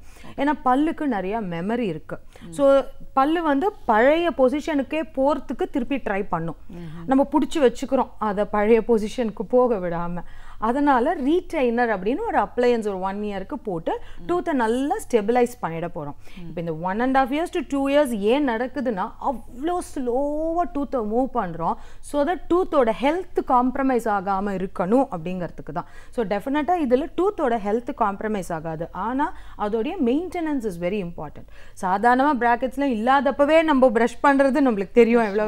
ஸோ ப்ராக்கெட்ஸ் எல்லாம் போட்டதுக்குன்னா அதுக்கு ஸ்பெஷல் மெயின்டெனன்ஸ் இருக்குது. அதை நம்ம உட்காந்து நம்மளுக்கு எக்ஸ்பிளைன் பண்ணி டிஃப்ரெண்ட் டூல்ஸ் இருக்குது பல்லை மெயின்டைன் பண்ணுறதுக்கு. ஸோ அந்த ஒரு டூலையும் வச்சு எப்படி பண்ணணும் அப்படின்னு உங்களுக்கு தாராளமாக நம்ம சொல்லி கொடுத்து மெயின்டைன் பண்ணிக்கலாம். பண்ணிட்டானாக்கா நமக்கு டூத் ஹெல்த்தும் நல்லா இருக்கும், பல்லும் வந்து காஸ்மெட்டிக்காக அதாவது ஈஸ்தட்டிக்காக பார்க்குறதுக்கு நல்லா ஆகிடும். இப்போ இந்த விஸ்டம் டீத்ஸ்லாம் சொல்கிறாங்கல்ல மேடம், அதுலேயே அது முளைக்கிறதுலேயே பிரச்சனை வருது, ஒரு சில நேரத்தில் அது அந்த சைடாக போகுது அப்படின்லாம் சொல்கிறத நம்ம பார்க்குறோம். இப்போ அது ரொம்ப பெயின்ஃபுல்லாக இருக்குன்றாங்க, எடுக்கணும்னு கூட சொல்கிறாங்க. அதில் என்ன பிரச்சனைகள் வருது? கரெக்ட். ஸோ இப்போ விஸ்டம் டூத்துங்கிறது நம்ம 3வது கடவாப்பல். ஓகே, அது வந்து எப்போ வளர்றது அப்படின்னாக்கா 17-18 வயசுலேருந்து 25 வயசு வரைக்கும் தான் அந்த 3வது கடவாப்பல் வளரும். ஸோ எல்லா பல்லும் வளர்ந்த பிறகு கடைசியில் அது வளர்றது. ஸோ முன்னாடியெல்லாம் என்ன ஆகும்னா ஜா சைஸ் நல்ல பெருசாக இருக்கும், தாடை சைஸ். முன்னாடிலாம் நம்ம இது கேள்விப்பட்டிருக்கவே மாட்டோம், ஏன்னா எல்லாம் தாடை சைஸ் நல்ல பெருசாக இருந்தது. ஆனால் விஸ்டம் டூத் வளர்கிறதுக்கு நிறைய இடம் இருந்தது. இப்போது பை எவல்யூஷன் ஜென்ரலாகவே ஹியூமன்ஸ் வர எவல்யூஷன் சேஞ்சஸ்னால தாடை சைஸ் சின்னதாயிட்டே வருது. அந்த தாடை சைஸ் சின்னதாகிறதுனால இப்போ எல்லாருக்கும் 3rd மோலார் வளர்கிறதுக்கு இடம் கிடையாது. அதனால் எலும்புக்குள்ளே அது மாட்டிக்குது. எலும்புக்குள்ளே மாட்டிட்டு அது மாட்டுக்கு அதோட பொசிஷனில் இருந்துட்டு சாதாரணமாக கரெக்ட் பொசிஷனில் எலும்புக்குள்ளே இருக்குன்னா ப்ராப்ளம் வருது போகிறது கிடையாது. அப்பப்போ வந்து 1 year டென்டல் டாக்டர்கிட்ட போவாங்க ஃபார் அ ரிவ்யூ செக்அப் பண்ணிவிட்டு அது நார்மலாக இருக்குது உள்ள எலும்புக்குள்ளேன்னு வந்துடலாம். சம்டைம்ஸ் என்ன ஆகும், அதுக்கு அந்த டைமில் 17 to 25 yearsல அது வெளியில் வர ட்ரை பண்ணுறது. இடம் இல்லாதனால கரெக்ட் டைரக்ஷனில் இல்லாமல் தப்பான டைரக்ஷனில் இருந்ததுன்னா பக்கத்து பல்ல ஹிட் பண்ணுறது. So there is pressure on the adjacent tooth. அதனால் வலி இருக்கும், அது ஒரு காரணம். 2வது பாதி பல்லு வெளியில் வந்துடுற, பாதி பல்லு உள்ளே மாட்டிக்கிட்டு இருக்கும். ஸோ அந்த இடத்துல ஃபுட்டு போய் கலெக்ட் பண்ணி அந்த சுற்றி இருக்கிற கம்ஸ் எல்லாம் இன்ஃபெக்ட் ஆகி அதனாலேயும் அவங்களுக்கு அந்த பெயின் வருது. மெயின்டெனன்ஸ் ரொம்ப கஷ்டம். ஃபுல் பல் வெளியில் வந்தால் தான் மெயின்டெனன்ஸ் ஈஸி, பாதி வந்து பாதி உள்ளே இருந்தால் மெயின்டெனன்ஸ் ரொம்ப கஷ்டம் அந்த இடத்துல. ஸோ வலி வரத்துக்கு மெயின் காரணம் இஸ் த ப்ரெஷர் எஃபெக்ட். அது வெளியே வர ட்ரை பண்ணுது, இடம் இல்லை, பக்கத்து பல்லெல்லாம் அழுத்துது. 2வது பாதி பல் உள்ளே வெளியில் இருக்கும்போது மெயின்டெனன்ஸ் கரெக்ட் ரொம்ப டிஃபிகல்ட்டாக இருக்குது. ஸோ இன்ஃபெக்ட் ஆகிடுது அந்த இடம். ஸோ நீங்கள் சொன்ன மாதிரி best would be to remove. நான் ஏன் இவ்வளோ கண்டிப்பாக சொல்கிறேன்னா, அந்த பல் நம்மளுக்கு சூ பண்ணுறதுக்கு அவசியம் கிடையாது. நம்மளுக்கு இருக்கிற 28 பல்லை தாராளமாக சூ பண்ணி சாப்பிட்டுக்கலாம். ரெண்டாவது, அந்த பல்லு நம்மளுடைய ஈஸ்தட்டிக்கு இங்கே இருந்தால் டொக்கு விழுமா, இது கண்ணங்குழி ஆகிடுமா, அதெல்லாம் ஒன்றுமே நடக்காது. அந்த பல்லு எடுத்தாக்க நம்ம முக அமைப்போ முக அழகோ ஒன்றும் பாதிக்க போகிறது கிடையாது. ஸோ பெஸ்ட்டு ட்ரீட்மெண்ட் வந்து தேர்ட் மோலார் ப்ராப்ளம் இருந்ததுன்னா அதை எடுக்கிறது தான் பெஸ்ட்டு ட்ரீட்மெண்ட். இதனால் என்ன பிரச்சனை வரும், இதனால் ஒரு ப்ராப்ளமுமே கிடையாது. அந்த தேர்ட் மோலாருங்கிறது எலும்புக்குள்ளே இருந்தால் லைட்டாக அந்த எலும்பை ட்ரிம் பண்ணி அதை எடுப்போம். It's very very minor surgery. பேரு தான் சர்ஜரி, இட்ஸ் ஒன்றும் பயப்படுறதுக்கு கிடையாது. அந்த இடத்துல சூச்சர்ஸ் போட்டுருவோம், செக்கப் பார்த்து சூச்சர்ஸ் எடுத்துருவோம் ஆஃப்டர் 7 days, அவ்வளோதான். ஸோ எடுக்கிறது தான் it is the best treatment. அது வச்சுட்டு நம்ம ஒன்றும் பண்ண முடியாது. ஓகே. இப்போ பற்கள் பொறுத்த வரைக்கும் அதோட பிரச்சனை அப்படின்னா, ஒன்று சின்ன வயசுல நம்ம சொத்தப்பல் பார்க்குறோம், இப்போ பெரியவங்களுக்கும் வந்து சொத்தை இருக்கிறத பார்க்குறோம். அப்புறம் இந்த கம் இன்ஃபெக்ஷன் அப்படின்லாம் சொல்கிறது இருக்குது. ரூட் கெனால் ட்ரீட்மெண்ட்லாம் வந்து இந்த ஃபீல்டில் சொல்கிறத பார்க்குறோம். இந்த மாதிரியான ஒரு இன்ஃபெக்ஷன் இதெல்லாம் எதனால் ஏற்படுது? ஓகே, இப்போ குளோபல் ரிசர்ச் பார்த்தீங்கன்னாக்கா நம்மளுக்கு பல்லு விழறதுக்கு காரணமே 2 தான். ஒன்று கேவிட்டி சொத்தை, இன்னொன்று ஈறு பிரச்சனை. இதனால தான் பல்லு விழுறது, வேறு எந்த காரணமுமே கிடையாது. ஓகே, இதெல்லாம் ஏன் வருது அப்படின்னாக்கா நான் ரொம்ப சிம்பிளாக 2 வார்த்தையில் சொல்லிடலாம். இது ஏன் வருதுன்னா, டெய்லி நம்ம சாப்பிட்றோம், நம்ம சாப்பிட்ற சாப்பாடு பல்லு மேலே மாட்டிகிட்ருக்கு, நம்ம ஒழுங்காக மெயின்டைன் பண்ணலைன்னா அந்த பல்லு மேலே இந்த சாப்பாடு அப்படியே தங்கி போயிடுது. வாய்க்குள்ளே சாதாரணமாகவே நம்மளுக்கு கிருமிகள் இருக்கும். இந்த கிருமிகளும் இந்த சாப்பாடு பொருளும் ரியாக்ட் பண்ணும்போது சில ஆசிட்ஸ் உமிழ் சுரக்கிறது வாயில். இந்த ஆசிட் சுரக்கிறதுனால அந்த பல்லில் அப்படியே அது டிசால்வ் ஆகிடுறது. அந்த பல்லு அந்த இடத்துல ஸ்மால் ஹோல் ஒன்று ஃபார்ம் ஆகிடுது. இதுதான் கேவிட்டி, சொத்தைன்னு சொல்கிறோம். இதை இனிஷியலாகவே அவங்க வந்து போய் பார்த்துட்டு அந்த கேவிட்டியை அடைச்சிட்டாங்கனாக்கா இது முடிஞ்சுது. இல்லை அவங்க போகலை, அதை அப்படியே நெக்லெக்ட் பண்ணி விட்டுட்டோம் அப்படின்னாக்கா அந்த கேவிட்டி பெருசாகி பல்லுக்குள்ளே இவ்வளோ பெரிய ஓட்டை வந்துடுது. அது டீப்பாக போகிறதுனால பல்லுக்குள்ளே நம்மளுக்கு நரம்பெல்லாம் இருக்குது. ஸோ அது வரைக்கும் அந்த சொத்தை உள்ளே போயிடுச்சுன்னா நம்மளுக்கு பெரிய வலி வர ஆரம்பிச்சிது. ஸோ இதுதான் சொத்தைனால நம்ம சாப்பிட்ற சாப்பாடு பல்லு மேலே தங்கி இருக்கிறதுனால சொத்தை வருது. இப்போ நம்ம பல்லு இருக்குது, அதுக்கு மேலே ஈறு இருக்குது. ஈருக்கும் பல்லுக்கும் நடுவில் நம்மளுக்கு ஒரு 2 millimeter கேப் இருக்குது. நம்ம சாப்பிட்ற சாப்பாடு அந்த இடத்துலையும் போய் மாட்டிக்கும். ஒழுங்காக நம்ம ப்ரஷ் பண்ணலைன்னா சாப்பாடு தங்கி போயிடும். அந்த சாப்பாடு நம்ம இட் வில் அட்ராக்ட் பாக்டீரியா. அந்த இடத்துலையும் டாக்ஸின்ஸ்லாம் ப்ரொடியூஸ் ஆகி ஈரை வந்து இரிட்டேட் பண்ணி இன்ஃபெக்ட் பண்ணிடும். ஸோ இது எப்படி கண்டுபிடிக்கிறதுனா, சம்டைம்ஸ் ப்ரஷ் பண்ணும்போதே நம்மளுக்கு ஈரிலேருந்து அப்படியே ப்ளீடிங்லாம் வர ஆரம்பிக்கும். துப்பும்போது பார்ப்போம் ஒரு சொட்டு ரத்தம் இருக்கும். ஸோ அப்போவே நம்மளுக்கு தெரியும் ஈர் வந்து நல்ல லைட் பிங்க்கில் இருக்கணும், அதுதான் ஹெல்தி கம். ரெட்டாக இருந்தால் ஹெல்தி கம் கிடையாது. ரெட்டாக இருந்ததுன்னா ரொம்ப இன்ஃபெக்டடாக இருக்குது, இன்ஃப்ளேம்டாக இருக்குதுன்னு அர்த்தம். ரத்த ஓட்டம் அந்த இடத்துல அதிகமாக இருக்குது, ஏன்னா இன்ஃபெக்ஷன் இருக்குது அப்படின்னு அர்த்தம். ஸோ இந்த மாதிரி ஈர் இன்ஃபெக்ட் ஆகிடுது. இதை முன்னாடியே அவங்க பார்த்து உடைச்சு அவங்க டென்டிஸ்ட் கிட்ட போயிட்டு நம்ம ஈரை நல்லா சுத்தம் பண்ணி நல்லா மெயின்டைன் பண்ணோன்னா கொண்டு வந்துடலாம். இல்லை நம்ம நெக்லெக்ட் பண்ணிட்டோன்னா அந்த இன்ஃபெக்ஷன் ஈறு வழியாக உள்ளே போய் எலும்புக்குள்ளே போயிடுறது. எலும்பு கரைய ஆரம்பிச்சிடும். எலும்பு ஒன்ஸ் கரைய ஆரம்பிச்சிடுதுன்னா பல்லு ஆட ஆரம்பிச்சிடும். ஸோ பல்லு மெயினாக நம்மளுக்கு போகிறதுக்கு காரணம் ஒன்று சொத்தை, இன்னொன்று இந்த ஈறு பிரச்சனை. ரெண்டுத்துக்கும் மெயினாக என்ன காரணம், நம்ம சாப்பிட்ற சாப்பாடு வாயில் தங்கிறதுனால தான். So maintenance is very important. Maintenance நம்ம பண்ணினோம் அப்படின்னாக்கா, சாப்பிட்ற சாப்பாடு பல்லில் தங்க விடாமல் பண்ணிட்டோம் அப்படின்னாக்கா இந்த 2 பிரச்சனையும் வரதுக்கு வாய்ப்பே கிடையாது. ஸோ இப்போ habits very important maintenance. Yes. இப்போ பற்களில் ஒரு பிரச்சனைனால அது மற்ற வியாதிகளுக்கும் ஒரு தொடர்பு இருக்குமான்னு ஒரு கேள்வி இருக்குது. ஏன்னா டயபெட்டிக்கும் இதுக்கும் தொடர்பு இருக்குன்னு சொல்கிறாங்க. ஓரல் ஹைஜீன் சரியா இல்லை, ஹேபிட்ஸ்னால நம்மளுக்கு வந்து ஓரல் மவுத் கேன்சர்லாம் வர்றதையும் பார்க்குறோம். ஸோ இது பற்றி கரெக்ட். இப்போது நீங்கள் 2 விஷயமா நான் இதை சொல்கிறேன். ஒன்று வந்து நார்மலாக சர்க்கரை வியாதி இருக்கிறவங்களுக்கு பல்லு மெயின்டெனன்ஸ் ரொம்ப இம்பார்ட்டன்ட். ஏன்னாக்கா அவங்க வாயில் இருக்கிற பாக்டீரியாவே வேறு டிஃப்ரெண்ட் ஃபார்ம் ஆஃப் பாக்டீரியா இருக்கும்.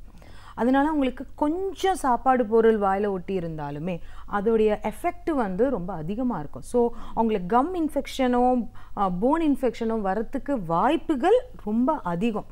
இப்போ ஒரு ப்ரெக்னென்ட் லேடிக்கும் அப்படி தான். ஏன்னா ஹார்மோனல் சேஞ்சஸ் இருக்கிறதுனால அவங்க டெய்லி பல்ல சுத்தம் பண்ணால் கூட ஈர் இன்ஃபெக்ஷன் வரத்துக்கு அவங்களுக்கு வாய்ப்பு அதிகம். அதே மாதிரி தான் டயபெட்டிக் பீப்புளுக்கும் இன்ஃபெக்ஷன் வரதுக்கு வாய்ப்புகள் அதிகம். அதனால உங்களுக்கு மெயின்டெனன்ஸ் ரொம்ப கிரிட்டிக்கல்னு சொல்கிறோம். சரி, மெயின்டெனன்ஸ்னால் என்ன பண்ணணும் அப்படின்ட்டு நம்மளுக்கு இருக்குது இல்லையா? சாதாரணமாக நம்ம பண்ணுற மெயின்டெனன்ஸ் தான். காலையில் நைட்டு டெஃபினட்டாக ப்ரஷ் பண்ணுறோம், ஈரை நல்லா வந்து டெய்லி மசாஜ் பண்ணுறோம், டங்கை நல்லா ப்ரஷ் பண்ணுறோம், எது சாப்பிட்டாலும் வாயெடுத்து நல்லா கொப்பளிக்கிறோம், காலையில் நைட்டு இருமுறை வெது தண்ணியில் உப்பு போட்டு நல்லா கொப்பளிக்கிறோம். முக்கியமான 6 months ஒன்ஸ் அவங்க ரெகுலராக அவங்க பல் டாக்டர்கிட்ட போய் செக்கப் பண்ணிட்டு ஒரு வாட்டி க்ளீனிங் பண்ணிக்கணும். க்ளீனிங்னா ஸ்கேலிங்னு சொல்லுவோம், ப்ரொஃபஷனல் க்ளீனிங். ஒரு எக்யூப்மெண்ட் ஸ்கேலர்னு இருக்கும், அதை வச்சு நம்ம க்ளீன் பண்ணிவிடுவோம். இதை அவங்க ப்ராப்பராக பண்ணிகிட்டே வந்தாங்கன்னா ஒன்றுமே பயம் கிடையாது ஃபார் டயபெட்டிக். இன்னொன்று வந்து நீங்கள் கேன்சர்னு சொல்லிருக்கீங்க, இது வந்து சில ஹேபிட்ஸ்னால வருது. மெயின் ஹேபிட் வந்து டொபாக்கோ 2 ஃபார்மில் இருக்கலாம். ஒன்று ஸ்மோக் பண்ணுற டொபாக்கோ, இன்னொன்று ஸ்மோக்லெஸ், வாய்க்குள்ளே வச்சு அடைச்சி இந்த மாதிரி பான் அந்த மாதிரி சூ பண்ணுறது, இல்லை பவுடராக இப்படி வாயில் எடுத்துக்கிறது, அந்த மாதிரியெல்லாம் இருக்குது டொபாக்கோ. இந்த புகையலைனால தான் நம்மளுக்கு வாயில் புற்றுநோய்கள் வருது. புகையலை சாப்பிடக்கூடாது, புற்றுநோய் வரும். ஸோ ஸ்மோக்கிங் பண்ணுறதுனால நம்மளுக்கு வாயில் எல்லா இடத்துலையும் புற்றுநோய் வரத்துக்கு அதிக வாய்ப்பு இருக்குது. இதோடைய ஃபஸ்ட்டு சைன் மட்டும் நான் சொல்லிடுறேன். வெள்ளை கலர்லேயோ இல்லை சிகப்பு கலர்லேயோ கோடு அந்த மாதிரிலாம் வந்ததுன்னா உடனே உங்களுடைய டென்டிஸ்ட்டை போய் நீங்கள் பார்க்கணும். வெள்ளை கலர் கோடு அங்கங்கே, சிகப்பு கலரில் கோடு, இல்லை திடீர்னு ஈரெல்லாம் எரியறது, இங்கே கலர் மாறிடுறது, சாஃப்டாக இல்லை திடீர்னு ஹார்டாக இருக்குது, இதெல்லாம் சைன்ஸு. இதெல்லாம் எதுக்கு சயின்ஸுனால் ஏதோ மாறுதல் நடக்குது வாயில் அப்படிங்கிறது தான். அதை உடனடியாக போய் உங்கள் டாக்டர்கிட்ட, நீங்கள் பல் டாக்டர்கிட்ட அணுகணும். அதை இந்த 6 months ரெகுலர் செக்கப் போகிறதுனால எல்லாமே நம்ம சால்வ் பண்ணிடலாம். ஆக்சுவலாக பல் மருத்துவராக பற்கள் அப்படின்னா என்ன, பிறந்ததுலேருந்து அந்த பல்லை நம்ம எவ்வளோ தூரம் பாதுகாக்கணும், பற்கள் பராமரிப்பு அப்படின்னு வரும்போது சின்ன குழந்தைக்கே ப்ரஷிங் நம்ம எப்படி சொல்லிக் கொடுக்கணும், அதை ஒரு ஹேபிட்டாக எப்படி மாற்றணும், ஒவ்வொரு காலகட்டத்திலையும் பற்கள் விழும்போதும் அதோட பராமரிப்பு அப்படின்னு வரும்போது எப்படி இருக்குது, மில்க் டீத்னா என்ன, பெர்மனன்ட் டீத்னா என்ன, இதெல்லாம் தாண்டி ஒரு மெயின்டெனன்ஸ் அப்படின்னு வரும்போது ஒவ்வொரு காலகட்டத்திலையும் என்ன தேவையாக இருக்குன்னு ஒரு பல் மருத்துவம் சார்ந்த பல விஷயங்களை எங்களோட நீங்கள் முழுமையாக பகிர்ந்ததுக்கு நன்றி. நன்றி. அறிவியல், வரலாறு, இதுவரை நாம் அறியாத உண்மைகள், இவைகளிலிருந்து நமக்கு தேவையானவற்றை அழகிய தமிழில் தொகுத்து இனிமையாக இன்றைக்கும் வழங்க வந்திருக்கிறார் பேராசிரியர் சுபவீர பாண்டியன் அவர்கள். நிகழ்ச்சியில் அடுத்த பகுதியாக வரவிருப்பது ஒன்றை சொல் நன்றை சொல்.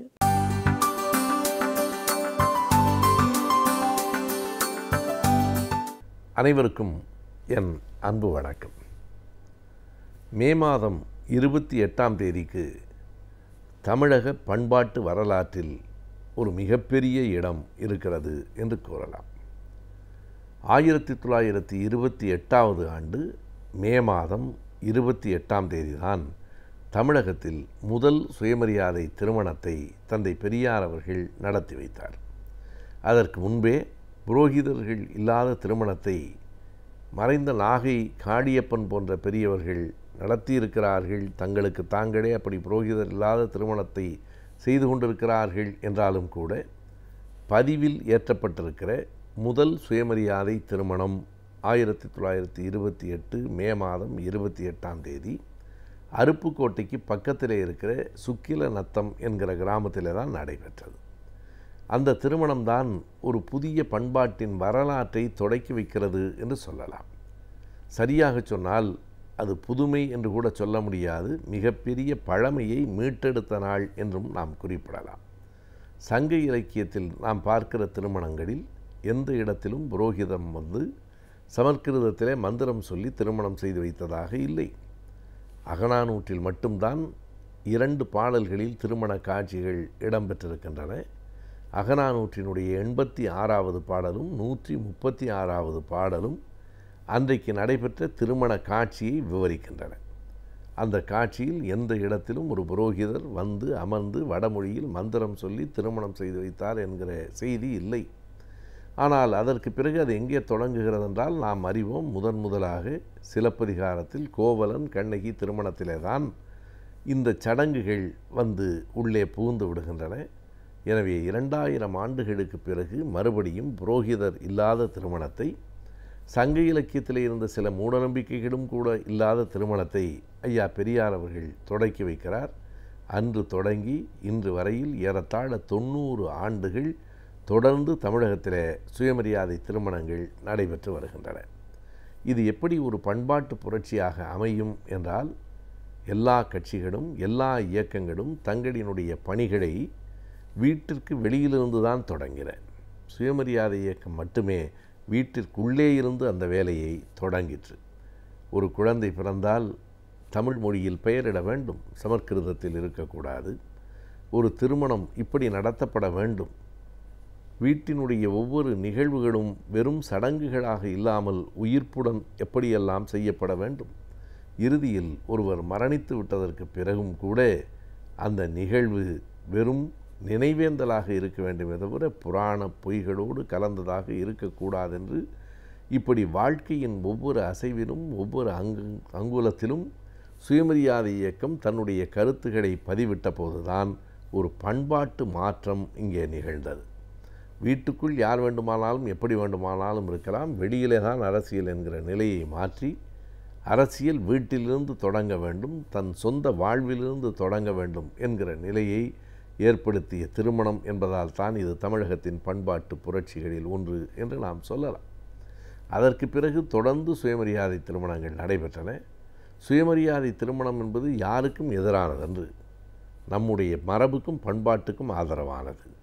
நம்முடைய மரபு, நமக்கென்று ஒரு பண்பாடு இருக்கிற போது அயலவர் பண்பாட்டை நாம் ஏன் அழைத்து வர வேண்டும் என்கிற கேள்வியை சுயமரியாதை இயக்கம் எழுப்பிற்று. எனவே அவர்கள் நெருப்பு வளர்த்து திருமணம் செய்வது அவர்களின் முறையாக இருக்கலாம். ஆனால் குளிர் தேசத்துக்கு நெருப்பு வளர்ப்பது இயல்பாக இருக்கக்கூடும். ஆனால் ஒரு வெப்ப தேசத்தில் குளிர்ச்சி தான் இயல்பானது. எனவே நம்முடைய பழைய சங்க பாடல்களில் நான் சொன்னது போல அகநானூற்று பாடல்களில் பார்க்கிற போது நீரில் இருந்த பூவை எடுத்துத்தான் மணமக்களை வாழ்த்தி இருக்கிறார்களே தவிர நெருப்பை வளர்த்து யாரும் வேள்வி செய்யவில்லை. ஆகையினாலே நீரோடு நெருக்கமான உறவுடையவர்களாகத்தான் நாம் இருந்திருக்கிறோம்.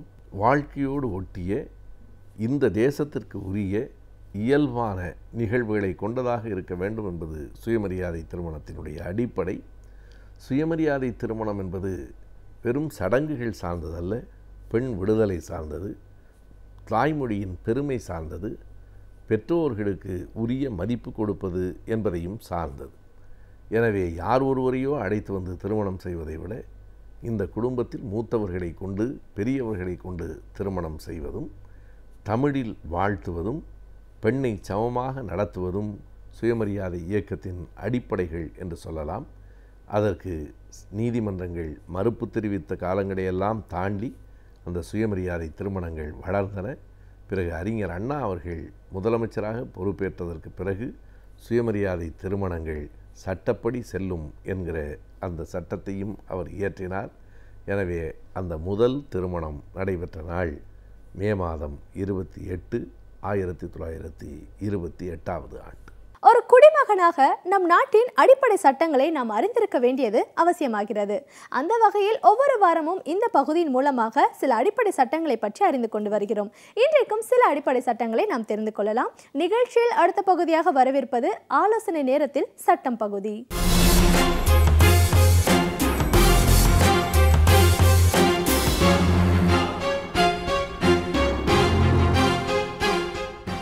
வணக்கம்.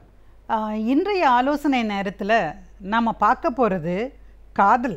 என்ன காதல் ரொம்ப இன்ட்ரெஸ்டிங்கான சப்ஜெக்ட் தானே, எல்லாருக்கும் பிடிச்சமான ஒரு விஷயம்.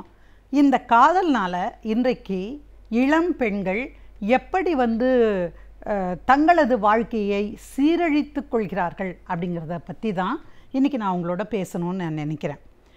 என்கிட்ட 2 நாளைக்கு முன்னாடி ஒரு சகோதரி வந்திருந்தாங்க. அவங்க பள்ளியில் படிக்கிற பொழுதே தன்னுடைய சக மாணவன் ஒருவரை விரும்பினதாகவும் அவர் சொல்லும்போது எப்படி சொல்கிறாங்கன்னா, இல்லை எனக்கு காதல் இல்லை, ஜஸ்ட் ஃப்ரெண்டாக தான் நான் பழகிட்டு இருந்தேன். அதுக்கப்புறமா பார்த்திங்கன்னா இல்லை, அவன் கம்பல் பண்ணி நீ வரலைன்னா, நீ என்னை கல்யாணம் பண்ணிக்கலைன்னா நான் செத்து போயிடுவேன்னு சொல்லி சொன்னாங்க. அதனால் நாங்கள் போய் 2 பேரும் கல்யாணம் பண்ணிட்டோம். சரிம்மா, எங்கே போய் கல்யாணம் பண்ணினீங்க? அங்கே வடபழனி முருகன் கோவிலில் அங்கே தான் மேடம் கல்யாணம் பண்ணணும். வடபழனி முருகன் கோவிலில் கல்யாணம் பண்ணியிருந்தீங்கன்னா உங்களுக்கு ரசீது கொடுத்துருப்பாங்களே. மேடம் நாங்கள் வந்து ரசீதெல்லாம் நாங்கள் கட்டணம் கட்டி கல்யாணம் பண்ணுறதுக்கான முறையான ரசீது எதுவுமே பெறல. அப்புறம் எப்படி வடபழனியில் ஒன்று அலோவ் பண்ணாங்க அந்த கோவிலில் அப்படின்னு கேட்டால், இல்லை வடபழனி முருகன் கோயிலுக்கு பக்கத்தில் ஒரு கோயில் இருக்குது, அந்த இடத்துல யாருமே இல்லை, அங்கே நின்று வந்து நாங்கள் வந்து கல்யாணம் பண்ணிட்டோம் அப்படின்னு சொன்னாப்புல. சரி, அது கல்யாணம் பண்ணதுக்கு எந்த உத்தரவாதமும் இல்லையே, என்ன பண்ணீங்க? இல்லைம்மா ரெஜிஸ்டர் ஆஃபீஸில் ரெஜிஸ்டர் பண்ணியிருக்கோம், இதை பாருங்கள் நாங்கள் வந்து பதிவு பண்ணதுக்கானது இது. சரி, அதான் பதிவு பண்ணிட்டீங்கல்ல, 2 பேரும் வாழ வேண்டியது தானே, இப்போ எதுக்கு வந்திருக்கிறீங்க? இல்லை எனக்கு அந்த பையன் மேலே இப்போ விருப்பம் இல்லை, அவன் சரியான பையனா தெரியலை, எனக்கு வந்து அந்த பையன் பார்த்தா ஒரு கணவராகவே ஏற்றுக்கவே முடியலை அவனை, அதனால் வந்து என்னால் அவனோட வாழ முடியாது அப்படின்னு சொல்கிறாங்க. அப்போ நான் கேட்டேன், நீங்கள் கல்யாணம் எப்போ பண்ணினீங்க? ஸ்கூலில் படிக்கும்போதா இல்லை காலேஜில் படிக்கும்போதா அப்படின்னு. அப்போ தான் சொல்கிறாங்க, ஸ்கூலில் படிக்கும்போதே நான் கல்யாணம் பண்ணேன்னு. ஆமாம், உங்களுக்கு இந்தியாவில் தானே பிறந்திருக்கீங்க, எப்போ கல்யாணம் பண்ணிக்கலான்னு தெரியாதா உங்களுக்கு அப்படின்னு கேட்டேன். இல்லை மேடம் தெரியும் மேடம். என்ன வயசு? வந்து 18 வயசு. ஆமாம் 18 வயசு. ஸ்கூலில் படிக்கும்போது உங்களுக்கு என்ன வயசு? 17 வயசு. அப்புறம் எப்படி நீங்கள் கல்யாணம் பண்ணினீங்க? அந்த கல்யாணம் செல்லாது தெரியுமா? தெரியாது மேடம். ஆனால் நாங்கள் என்னை ரெஜிஸ்டர் ஆஃபீஸ்க்கு கூட்டிகிட்டு போனாங்க, அங்கே ஒருத்தர் நான் எல்லாம் முடிச்சு கொடுக்குறேன்னு சொன்னார், அதை வச்சு நான் கல்யாணம் பண்ணிட்டேன். இதுதான் நடந்தது.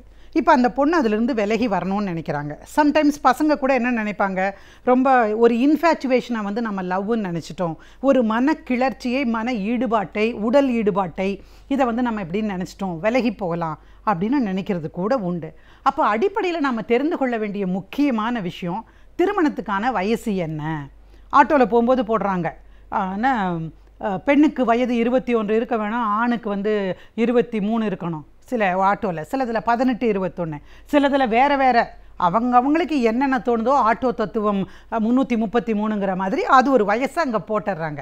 நான் ஆட்டோக்களை குறை சொல்கிறதுக்காக இல்லை, இந்த நாட்டில் கல்யாணம் பண்ணுறதுக்கான வயசு என்னன்னு தெரிஞ்சுக்காமலே இந்த ஆட்டோ டிரைவர்கள் கூட இருக்கிறாங்களேன்னு நான் நினச்சிக்கிறதுக்காக தான் இதை சொல்கிறேன். இப்போ என்னென்னா, ஒரு இந்திய சட்டத்தின் அடிப்படையில் நீங்கள் பார்த்தீங்கன்னா 18 வயது பூர்த்தியாகிருக்க வேண்டும் ஒரு பெண்ணுக்கு. பூர்த்தியாக இருந்தால் மட்டும்தான் அவளுக்கு பண்ணுகிற கல்யாணம் செல்லுபடியாகிற கல்யாணம். ஆனால் நீங்கள் பாருங்கள், இன்றைக்கு தருமபுரி, கிருஷ்ணகிரி, அதை ஒட்டி இருக்கக்கூடிய வேலூர், ஆற்காடு, அந்த மாதிரியான மாவட்டங்களில் பொண்ணு வந்து பூ பெய்திட்டான்னு வச்சுக்கோங்களேன், வயசுக்கு வந்துட்டா இம்மீடியட்டாக கல்யாணம் பண்ணி கொடுத்துருவாங்க. அடுத்த மாதமே, அடுத்த வருஷமே அது கல்யாணம் நடந்துடும். நான் கூட கேட்டேன், என்ன பொண்ணு பூ படைஞ்சால் இவ்வளோ பெரிய போஸ்டர்லாம் அடிக்கிறீங்களே அப்படின்னு கேட்டேன். இல்லைங்க, எங்கள் வீட்டில் ஒரு பொண்ணு ரெடியாக இருக்குது கல்யாணத்துக்கு அப்படின்னு ஜனங்களுக்கு சொல்கிறதுக்காகத்தான் இந்த போஸ்டரையே நாங்கள் வைக்கிறோன்னு. ஆமாம், கல்யாணம் பண்ண ஒன்று இருக்கேன், அவளுக்கு என்ன பக்குவம் இருக்கும், மனப்பக்குவம் இருக்குமா, அல்லது உடல் அவள் வந்து உறவை தாங்குகிற அளவுக்கு வலுவானதாக இருக்குமா, அல்லது அந்த சிறிய வயதிலேயே திருமணம் முடித்து குழந்தையை கருவை வந்து தாங்க வேண்டியது இருந்தால் அவளுடைய யூட்ரஸ் கருப்பை வந்து தகுதியானதாக இருக்குமா, இதெல்லாம் நீங்கள் யோசிக்க மாட்டிங்களா அப்படின்னு கூட நான் கேட்டிருக்கேன்.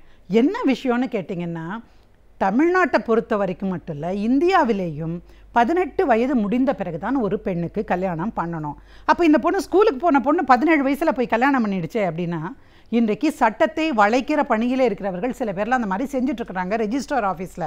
அது கல்யாணமே கிடையாது. ஒரு முறையான கல்யாணம் எப்படி நடக்க வேண்டுமோ அப்படித்தான் நடந்திருக்கணும். ஹிந்து திருமண சட்டத்தை எடுத்துக்கோங்களேன். இப்போ என்ன சொல்லுதுன்னா, 2 பேர் கல்யாணம் பண்ணணுன்னா அம்மி மிதித்து, அருந்ததி பார்த்து, அக்கினியை வலம் வந்து 7 அடி வைத்து, இதெல்லாம் ஒரு சாங்கியம் இருக்குது. மங்கள நாணை பூட்ட, மாலைகளை மாற்ற அப்படின்னு ஒரு இது இருக்குது, சடங்குகள். இவையெல்லாம் செய்தால் திருமணம். ஏன் மேடம், பெரியார் பிறந்த பூமியில் இந்த மாதிரி ஐயர் வந்து மந்திரம் சொன்னாதானா அப்படின்னு கேட்டிங்கன்னா, அது ஒரு வகையான திருமணம். இப்போ இந்த இந்துக்களுடைய திருமணத்தில் இப்படிப்பட்ட சம்பிரதாயமான சடங்கு ரீதியான திருமணங்களும் ஒத்துக்கொள்ளப்பட்டிருக்கிறது. அதே சட்டம் சுயமரியாதை திருமணம் என்று வாழ்க்கை துணை நல ஒப்பந்தம் அப்படின்னு போட்டுட்டு 2 பேரும் வந்து வெறும் மாலையை மாற்றிட்டு, இல்லை ஒரு சமூக பெரியார்களுக்கு முன்னாடி நின்று நாங்கள் 2 பேரும் கல்யாணம் பண்ணிக்கணும்னு ஒரு பத்திரம் வாசித்து, அந்த மாதிரி செஞ்ச ஒப்பந்தம் வாசித்து அதில் கையெழுத்து போட்டாலும் கூட அது கூட கல்யாணம் தான். அது வந்து ஹிந்து திருமண சட்டத்தினுடைய 7A அப்படிங்கிற பிரிவின் கீழே வரும். ஆனால் எல்லாத்துக்குமே அடிப்படை இந்த வயசு. அப்போது வயசுக்கு குறைவாக கல்யாணம் பண்ணால் என்ன பண்ணலாம்? என்கிட்ட ஒரு பொண்ணு வந்தா, மேடம் எங்கள் அப்பா அம்மா எனக்கு கல்யாணம் பண்ணி வைக்க பார்க்குறாங்க, எனக்கு மேலே படிக்கணும், நான் வந்து +2 இப்போ தான் படிச்சுட்ருக்குறேன் மேடம், ஏதோ நல்ல மாப்பிள்ளை வந்திருக்குன்னு சொல்கிறாங்க, நான் என்ன பண்ணலாம்? நான் வந்து அப்பா அம்மாவை அழைச்சிட்டு கூட நான் பேசலாம். அதுக்கு முன்னாடி அந்த பெண்ணுக்கு தெரிஞ்சுக்க வேண்டியது, உனக்கு இந்த திருமணத்தில் விருப்பம் இல்லை என்றால் நீ உடனடியாக போய் உரியவர்களிடம் சொல்லு. யார் அந்த உரியவர்கள்? மகளிர் ஆணையம் இருக்குது, சமூக நலத்து துறையில் போய் சொல்லலாம், அல்லது இலவச சட்ட உதவி மையத்தில் சொல்லலாம். இங்கே எல்லாம் நாம் சொல்லுகிற பொழுது உடனடியாக அந்த பெண்ணுக்கு என்ன பாதுகாப்பு தர வேண்டுமோ அதை செய்வார்கள். திருமணத்தை தடுத்து நிறுத்த முடியும். சரி, எனக்கு இதெல்லாம் தெரியாது, நான் ஒரு கிராமத்தில் பிறந்து வளர்ந்துட்டேன். நான் அப்போவே சொன்ன மாதிரி தருமபுரி பக்கம் நான் பிறந்து வளர்ந்துட்டேன். என்னை வந்து ஒரு 16 வயசு 16.5 வயசுலேயே எனக்கு கல்யாணம் பண்ணி கொடுத்துட்டாங்க மேடம்.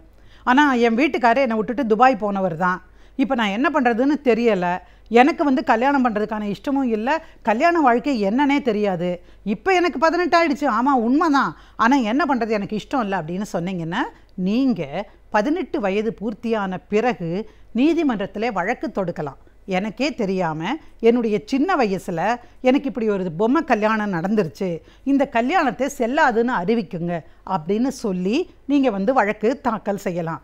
அதுக்கு ஒரு வாய்ப்பு இருக்குது. இதில் ஒரு முக்கியமான விஷயம் என்னென்னா, நம்ம சட்டத்தில் இருக்கக்கூடிய ஒரு குளறுபடி என்னென்னா, இப்போ அந்த கணவர் இருக்கார் பாருங்க, ஒரு மைனரான ஒரு பெண்ணை கல்யாணம் பண்ணியிருப்பாருன்னு வச்சுக்கோங்க, அவர் தான் அந்த பெண்ணுடைய பாதுகாவலர் அப்படின்னு, பாதுகாப்பாளர் அல்லது பாதுகாவலர் என்று சொல்லுகிறது நம்முடைய இந்துக்களின் சட்டம்.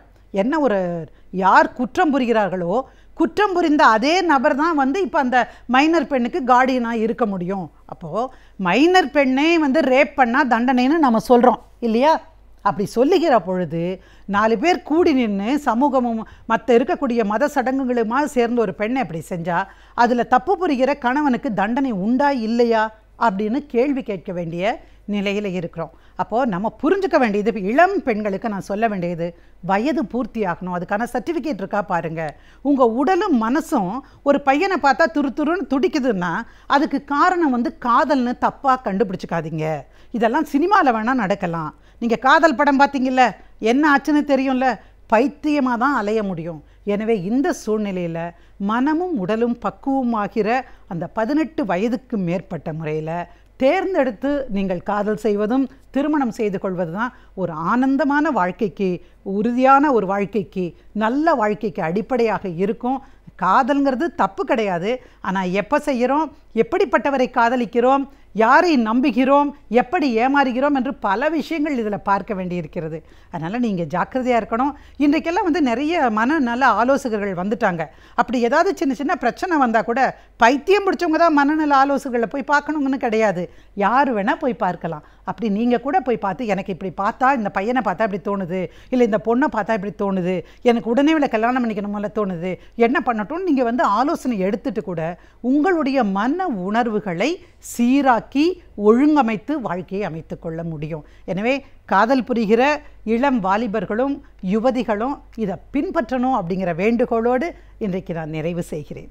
நம் மனம் சீராக இருந்தால்தான் நம்முடைய எண்ணங்களும் செயல்பாடுகளும் சிறப்பாக அமையும். நம் மனதை சீராக வைத்துக் கொள்வதற்கான தகவல்களை நம்மிடையே பகிர்ந்து கொள்ள வந்திருக்கிறார் டாக்டர் பதுர் மொய்தீன் அவர்கள். நிகழ்ச்சியில் நிறைவு பகுதியாக வரவிருப்பது மனமே மனமே.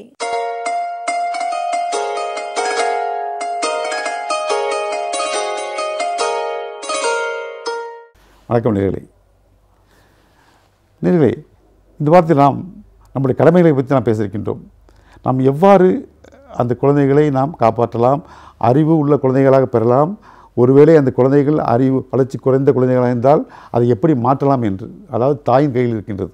எந்த குழந்தையும் நல்ல குழந்தை தான் மண்ணில் பிறக்கைகளே என்பது போல குழந்தைகள், அதாவது முன்பெல்லாம் அது God proposes, man proposes, God disposes என்று சொல்வார்கள். ஆனால் இன்று அப்படி இல்லை. ஜீன் ப்ரப்போசஸ், மேன் டிஸ்போசஸ் என்று கூறுகின்றார்கள். அதாவது குழந்தை பிறக்கின்றது, ஒருவேளை நாம் வைத்துக்கொள்வோம், அது இதுபோல் வளர்ச்சி குறைந்த குழந்தைகள், அதாவது மனநோய் உள்ள குழந்தைகள் எல்லாம் இருக்க தான் செய்கின்றது. கிட்டத்தட்ட 170 மில்லியன் குழந்தைகள் இதுபோல் பாதிக்கப்படுகின்றார்கள். இதுபோல் குழந்தைகள் வந்துவிட்டது. நான் சொன்னது போல் ஹெரிட்டரி மூலமாக, ஜீன்ஸ் மூலமாக, ஜெனட்டிக் மூலமாக 5% தான் இதுபோல் மாறுபட்ட குழந்தைகள் பிறப்பதற்கு. அது மட்டுமல்லாமல் நம்முடைய பிரசவ காலத்தில் வரக்கூடிய அந்த டிலே லேபர் என்று சொல்கின்றோம். அதாவது காலதாமதத்தால் வரக்கூடிய பிரச்சனைகள், பிறக்கின்ற நேரத்தில் வரக்கூடிய பிரச்சனைகள், பிறக்கின்ற முறையில் வரக்கூடிய பிரச்சனைகள். முன்பெல்லாம் அதாவது ஃபோர்சப்ஸ் போட்டு இருப்பார்கள், ஃபோர்சப்ஸ் டெலிவரின்னு சொல்வார்கள். இந்த ஃபோர்சப்ஸ் டெலிவரி என்பதை இப்போது சுத்தமாக அதை நிறுத்திவிட்டது அரசாங்கம். நோ ஃபோர்சப்ஸ் டெலிவரி என்று இனிமேல் கிடையாது. ஏனென்றால் அந்த ஃபோர்சப்ஸ் மூலமாக குழந்தைகளுக்கு தலை அமுங்கி அதனால் குழந்தைகளுடைய அதாவது வளர்ச்சி குறைகின்றது என்று அதை நிறுத்திவிட்டார்கள். ஆகவே நாம் அங்கு அதையும் நாம் தடுத்து விட்டோம். ஸோ குழந்தை பிறக்கின்ற நேரத்தில் ஏற்படக்கூடிய டிலே லேபர் முறைகள் இவைகளெல்லாம் நாம் தடுத்து விட்டோம். அப்படி இருந்தாலும் அதுபோல் வந்தாலும் கூட அது 10% தான். அதுபோல் பிரசவ நேரத்தில் வரக்கூடிய பல விளைவுகளால் குழந்தைகளுடைய அறிவு பாதிக்கின்றது, அறிவு வளர்ச்சி குறைகின்றது என்பதெல்லாம் 10%. அங்கே ஜெனட்டிக் 5, இது 10. அது மட்டுமல்லாமல் வேறு எதுவும் காரணங்களால், நோய்களுடைய காரணங்களால் பல நோய்கள் தொத்திக்கொள்ளும். அது சில குழந்தைகள் பிறந்த உடனே மஞ்சகாமால் இருக்கும், கண்ணாடி பெட்டில் வைத்திருப்பார்கள், இன்குபேஷன் வச்சிருப்பார்கள், 15 நாள் 20 நாள் இருக்கும். இப்போ நோய்களால் குழந்தையுடைய அதாவது டிசார்டர்னால் குழந்தைகளும் பாதிக்கப்படுகின்றது. இது ஒரு 15% எல்லாம் பாதிக்கின்றது. ஆனால் தாய் உடைய வளர்ப்பின் காரணமாக 30% மாற்றலாம். மாற்றக்கூடிய தகுதி தாயிடம் இருக்கின்றது. இதெல்லாம் 5%, 10%, 10% தான். ஆனால் தாய் நினைத்தால் எந்த ஒரு குழந்தையை மாற்றிவிடலாம். ஏனென்றால் தாயின் கையில் இருப்பது 30% இருக்கின்றதாம். தாய் தன் குழந்தையை வளர்க்கும் விதம் இருக்கின்றதே, அந்த விதத்தின் மூலமாக எந்த குழந்தையும் அது ஜெனட்டிக்காக இருந்தாலும், அது லேபர் டிலேனால் இருந்தாலும், பிரசவ தாமதத்தினால் இருந்தாலும், பிரசவ நேரத்தில் வரக்கூடிய விளைவுகளால் இருந்தாலும், எப்படி இருந்தாலும் அந்த குழந்தைகளை மாற்றி அந்த குழந்தைகளை சீரான சிறப்பான குழந்தைகளாக கொண்டு வருவது தாயின் கையில் இருக்கின்றது. ஏனென்றால் அங்கே 30% இருக்கின்றது தாயின் கையில். அந்த 30% தாய் எப்படி யூட்டிலைஸ் பண்ணுகின்றால், எப்படி கையாளுகின்றால் என்று பொறுத்து இருக்கின்றது. அதை முறையாக கையாண்டால் குழந்தை எப்படி இந்த குழந்தையும் நாம் நல்ல குழந்தையாக இந்த மண்ணுக்கு தரலாம். ஆகவே பெற்றோர்களை நீங்கள் புரிந்து கொள்ள வேண்டும். நீங்கள் அவசரப்படக்கூடாது, நீங்கள் ஆத்திரப்படக்கூடாது, நீங்கள் மருத்துவர் சொல்வதை மறுக்கக்கூடாது, நீங்கள் ஆர்கியூ பண்ணக்கூடாது. நீங்கள் மருத்துவர் சொல்வதை மருத்துவருடன் நீங்கள் இணைந்து ஒரு கை ஓசை வராது. நண்பர்களே, மருத்துவரிடம் நீங்கள் ஒன்று சேர்ந்து கோஆபரேட் பண்ணி இருக்கை ஓசை உண்டாக்கினால் கண்டிப்பாக உங்கள் குழந்தை சிறந்த குழந்தையாக, மண்ணின் மைந்தனாக, ஒரு நல்ல குழந்தையாக இந்த நாட்டுக்கு இன்னும் நாம் அர்ப்பணிக்கலாம். ஆகவே இதை புரிந்து கொள்ளுங்கள். இது நாம் பார்க்கின்றோம். அதாவது குழந்தை தரித்த நேரத்தில் சில பேர்களுக்கு ஹைப்பர் எமிஸ் என்று சொல்வார்கள். அதாவது அதிகப்படியான வாந்தி வரும். இந்த வாந்தி வரும்போது என்னிடம் ஒரு கிளைண்ட் வந்தார்கள். அவர் என்ன சொன்னார்கள், தன்னை ஒரு டாக்டர் என்று சொன்னார்கள், அதாவது பல் டாக்டர் என்று சொன்னார்கள். அவர்களுக்கு அதிகப்படியான ஒரு வாந்தி இருந்தது. நான் மருத்துவரை, மகளிர் மருத்துவரை அணுகுங்கள், மகப்பேறு மருத்துவரை அணுகுங்கள் என்று நான் சொன்னேன். அவர்கள் அதை மறுத்து விட்டார்கள். மருந்து வேண்டாம் டாக்டர், அங்கே போனால் மருந்து கொடுப்பார்கள், மாத்திரை கொடுப்பார்கள், அந்த மருந்துகளை சாப்பிடுவதற்கு பயப்படுகின்றார்கள். அது அந்த காலம் மலையேறி விட்டது. இப்பொழுதுதான் மருந்துகளெல்லாம் மிக தெளிவாக இருக்கின்றது. எந்த ஒரு சைடு எஃபெக்டே வர்றதில்லை. மருந்துகளே கிடையாது. இப்பொழுதெல்லாம் மார்க்கெட்டில் வருவதில்லை. அரசாங்கம் அதற்கு அனுமதி தருவதில்லை. சேஃபான மாத்திரைகள், சேஃப்டியான மாத்திரைகள் தான் வருகின்றது. அரசாங்கம் அங்கீகாரம் தருகின்றது. ஆகவே நீ பயப்படவே வேண்டாம். அந்த மாத்திரைகளை கூட சாப்பிடுவதற்கு பயப்படுகின்றார்கள். அதாவது படிப்பறிவு குறைந்த தாய்மார்கள், கிராமத்து தாய்மார்கள் எல்லாம் மருத்துவர் என்ன சொல்கின்றார்களோ அதை கேட்கின்றார்கள். அங்கே இதுபோல் வருவது குறைவாக இருக்கின்றது. வளர்ச்சி குறைந்த குழந்தைகள் பெறுவது குறைவாக இருக்கின்றது. சிட்டியை கம்பேர் பண்ணும்போது படித்தவர்கள் மத்தியில், அரைக்குறையான ஞானம் உள்ளவர்கள் மத்தியில் தான் இதுபோல் குழந்தைகள் வருகின்றது. நான் சொல்கின்றேன், ஒரு டாக்டர்னு சொல்கின்றார்கள், வாந்தி அதிகமாக இருக்கின்றது, மருத்துவரை நாடுங்கள் என்றால் மருந்து சாப்பிடுவதற்கு பயப்படுகின்றார்கள். மருந்தினால் இது பின்விளைவு வந்துவிடுமோ என்று நான் மருந்து சாப்பிட மாட்டேன் என்று அவர்கள் கட்டுப்படுத்தி இருந்தார்கள். கடைசியில் என்ன நடக்கின்றது என்றால், இதுபோல் அதிகப்படியான வாந்தி வரும்போது உடலில் உள்ள ஃபோலிக் ஆசிட் சத்து குறைகின்றது. இந்த ஃபோலிக் ஆசிட் சத்து எல்லாம் வாந்தியில் வருகின்றது. அங்கே ஃபோலிக் ஆசிட் குறைந்தவுடன் அங்கே குழந்தைக்கு நியூரல் ப்ராப்ளம் வந்து அதை குறைந்த குழந்தையாக, மன வளர்ச்சி குறைந்த குழந்தையாக, அதாவது நரம்பு மண்டலம் சரியானபடி வளர்ச்சியாகாமல் அதனால் ஏற்படக்கூடிய விளைவுள்ள குழந்தையாக, ஒரு வித்தியாசமான குழந்தையாக, குறையுள்ள குழந்தையாக தான் அந்த குழந்தை பெறுகின்ற நிலைமை ஏற்பட்டுவிட்டிருக்கிறது. இது யாருக்கு ஏற்படுகிறது என்றால், இதுபோல் அரைக்குறை ஞானம் உள்ளவர்கள், பொதுவாக மருத்துவத்தை பற்றி முழுமையாக தெரியாதவர்கள், அரைக்குறையாக தெரிந்தவர்கள், அதாவது பேராமெடிக்கல் சொல்லுவோமே, செவிலியர்கள், அதாவது லெபார்டரிஸில் உள்ளவர்கள், ஃபார்மசியில் உள்ளவர்கள், கடை பணியாளர்கள், இவர்கள் இந்த பாப்புலேஷன் தான் இந்த மாதிரி குழந்தைகள் தான் அதிகமாக பிறக்கின்றது. ஆகவே நம்முடைய கிளைண்ட்ஸ் என்பது, நம்முடைய பெற்றோர்கள் எல்லாம் என்ன செய்கின்றனர் என்றால், மருத்துவர் சொல்வதை விட அக்கம்பக்கத்தில் சொல்வர்கள், பேராமெடிக்கல் சொல்வதை தான் அவர்கள் பெரிதாக எடுத்துக்கொள்கிறார்கள். மருத்துவர் சொல்வதை அவர்கள் பொதுவாக எடுத்துக்கொள்வதில்லை. அது ஏன் என்று தெரியவில்லை. ஏன் அவர்கள் அரைகுறை ஞானத்தில் பேசுகின்றார்கள். இதுபோல் பேசுவதனால தான் இந்த குழந்தைகள்லாம் இப்படி ஹைப்பர் எமிசிஸில் வரக்கூடிய குழந்தைகளை பார்த்தால் அங்கும் இதுபோல் மன வளர்ச்சி குழந்தைகள் பிறக்கின்றது. அது எங்கே பிறக்கின்றது? இதுபோல் பாப்புலேஷன் உள்ளவர்கள் தான். இந்த செவிலியர்கள் ரிலேஷன் உள்ளவர்கள், இதுபோல் பணியாளர்கள், மருந்து கடை பணியாளர்கள், இவர்கள் சொல்வதை கேட்டுக்கொண்டு இவர்கள் விட்டுவிடுகின்றார்கள். இவர்களிடம்தான் இதுபோல் பிரச்சனைகள் ஏற்படுகின்றது. சாதாரண பாமர மக்களிடம் இந்த பிரச்சனைகள் வருவதில்லை. காரணம், அவர்கள் மருத்துவர் என்ன சொல்கின்றார்களோ அதை அப்படியே செய்கின்றார்கள். மருந்துகளை கொடுத்து சாப்பிடுகின்றார்கள். வேறு எந்த பேச்சும் பேசுவதில்லை.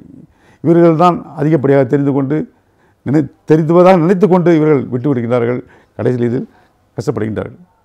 நான் ஒன்று சொல்ல விரும்புகின்றேன் நேரிலே. அதாவது இதுபோல் இதுக்கு ஏனென்றால் இதுக்கு சம்பந்தப்பட்டது ஒன்று தான். ஒரு மருத்துவமனை ஒரு மருத்துவர் வைத்திருக்கின்றார், மருந்து கடை வைத்திருக்கின்றார். அவர் இருவரும் கணவன் மனைவி இருவருமே மருந்து கடை வைத்து சிறப்பாக நடத்தி கொண்டிருக்கின்றார்கள். அது என்ன நடக்கின்றது என்பதை நாம் அடுத்த வாரம் பார்க்கலாமே. நன்றி, வணக்கம்.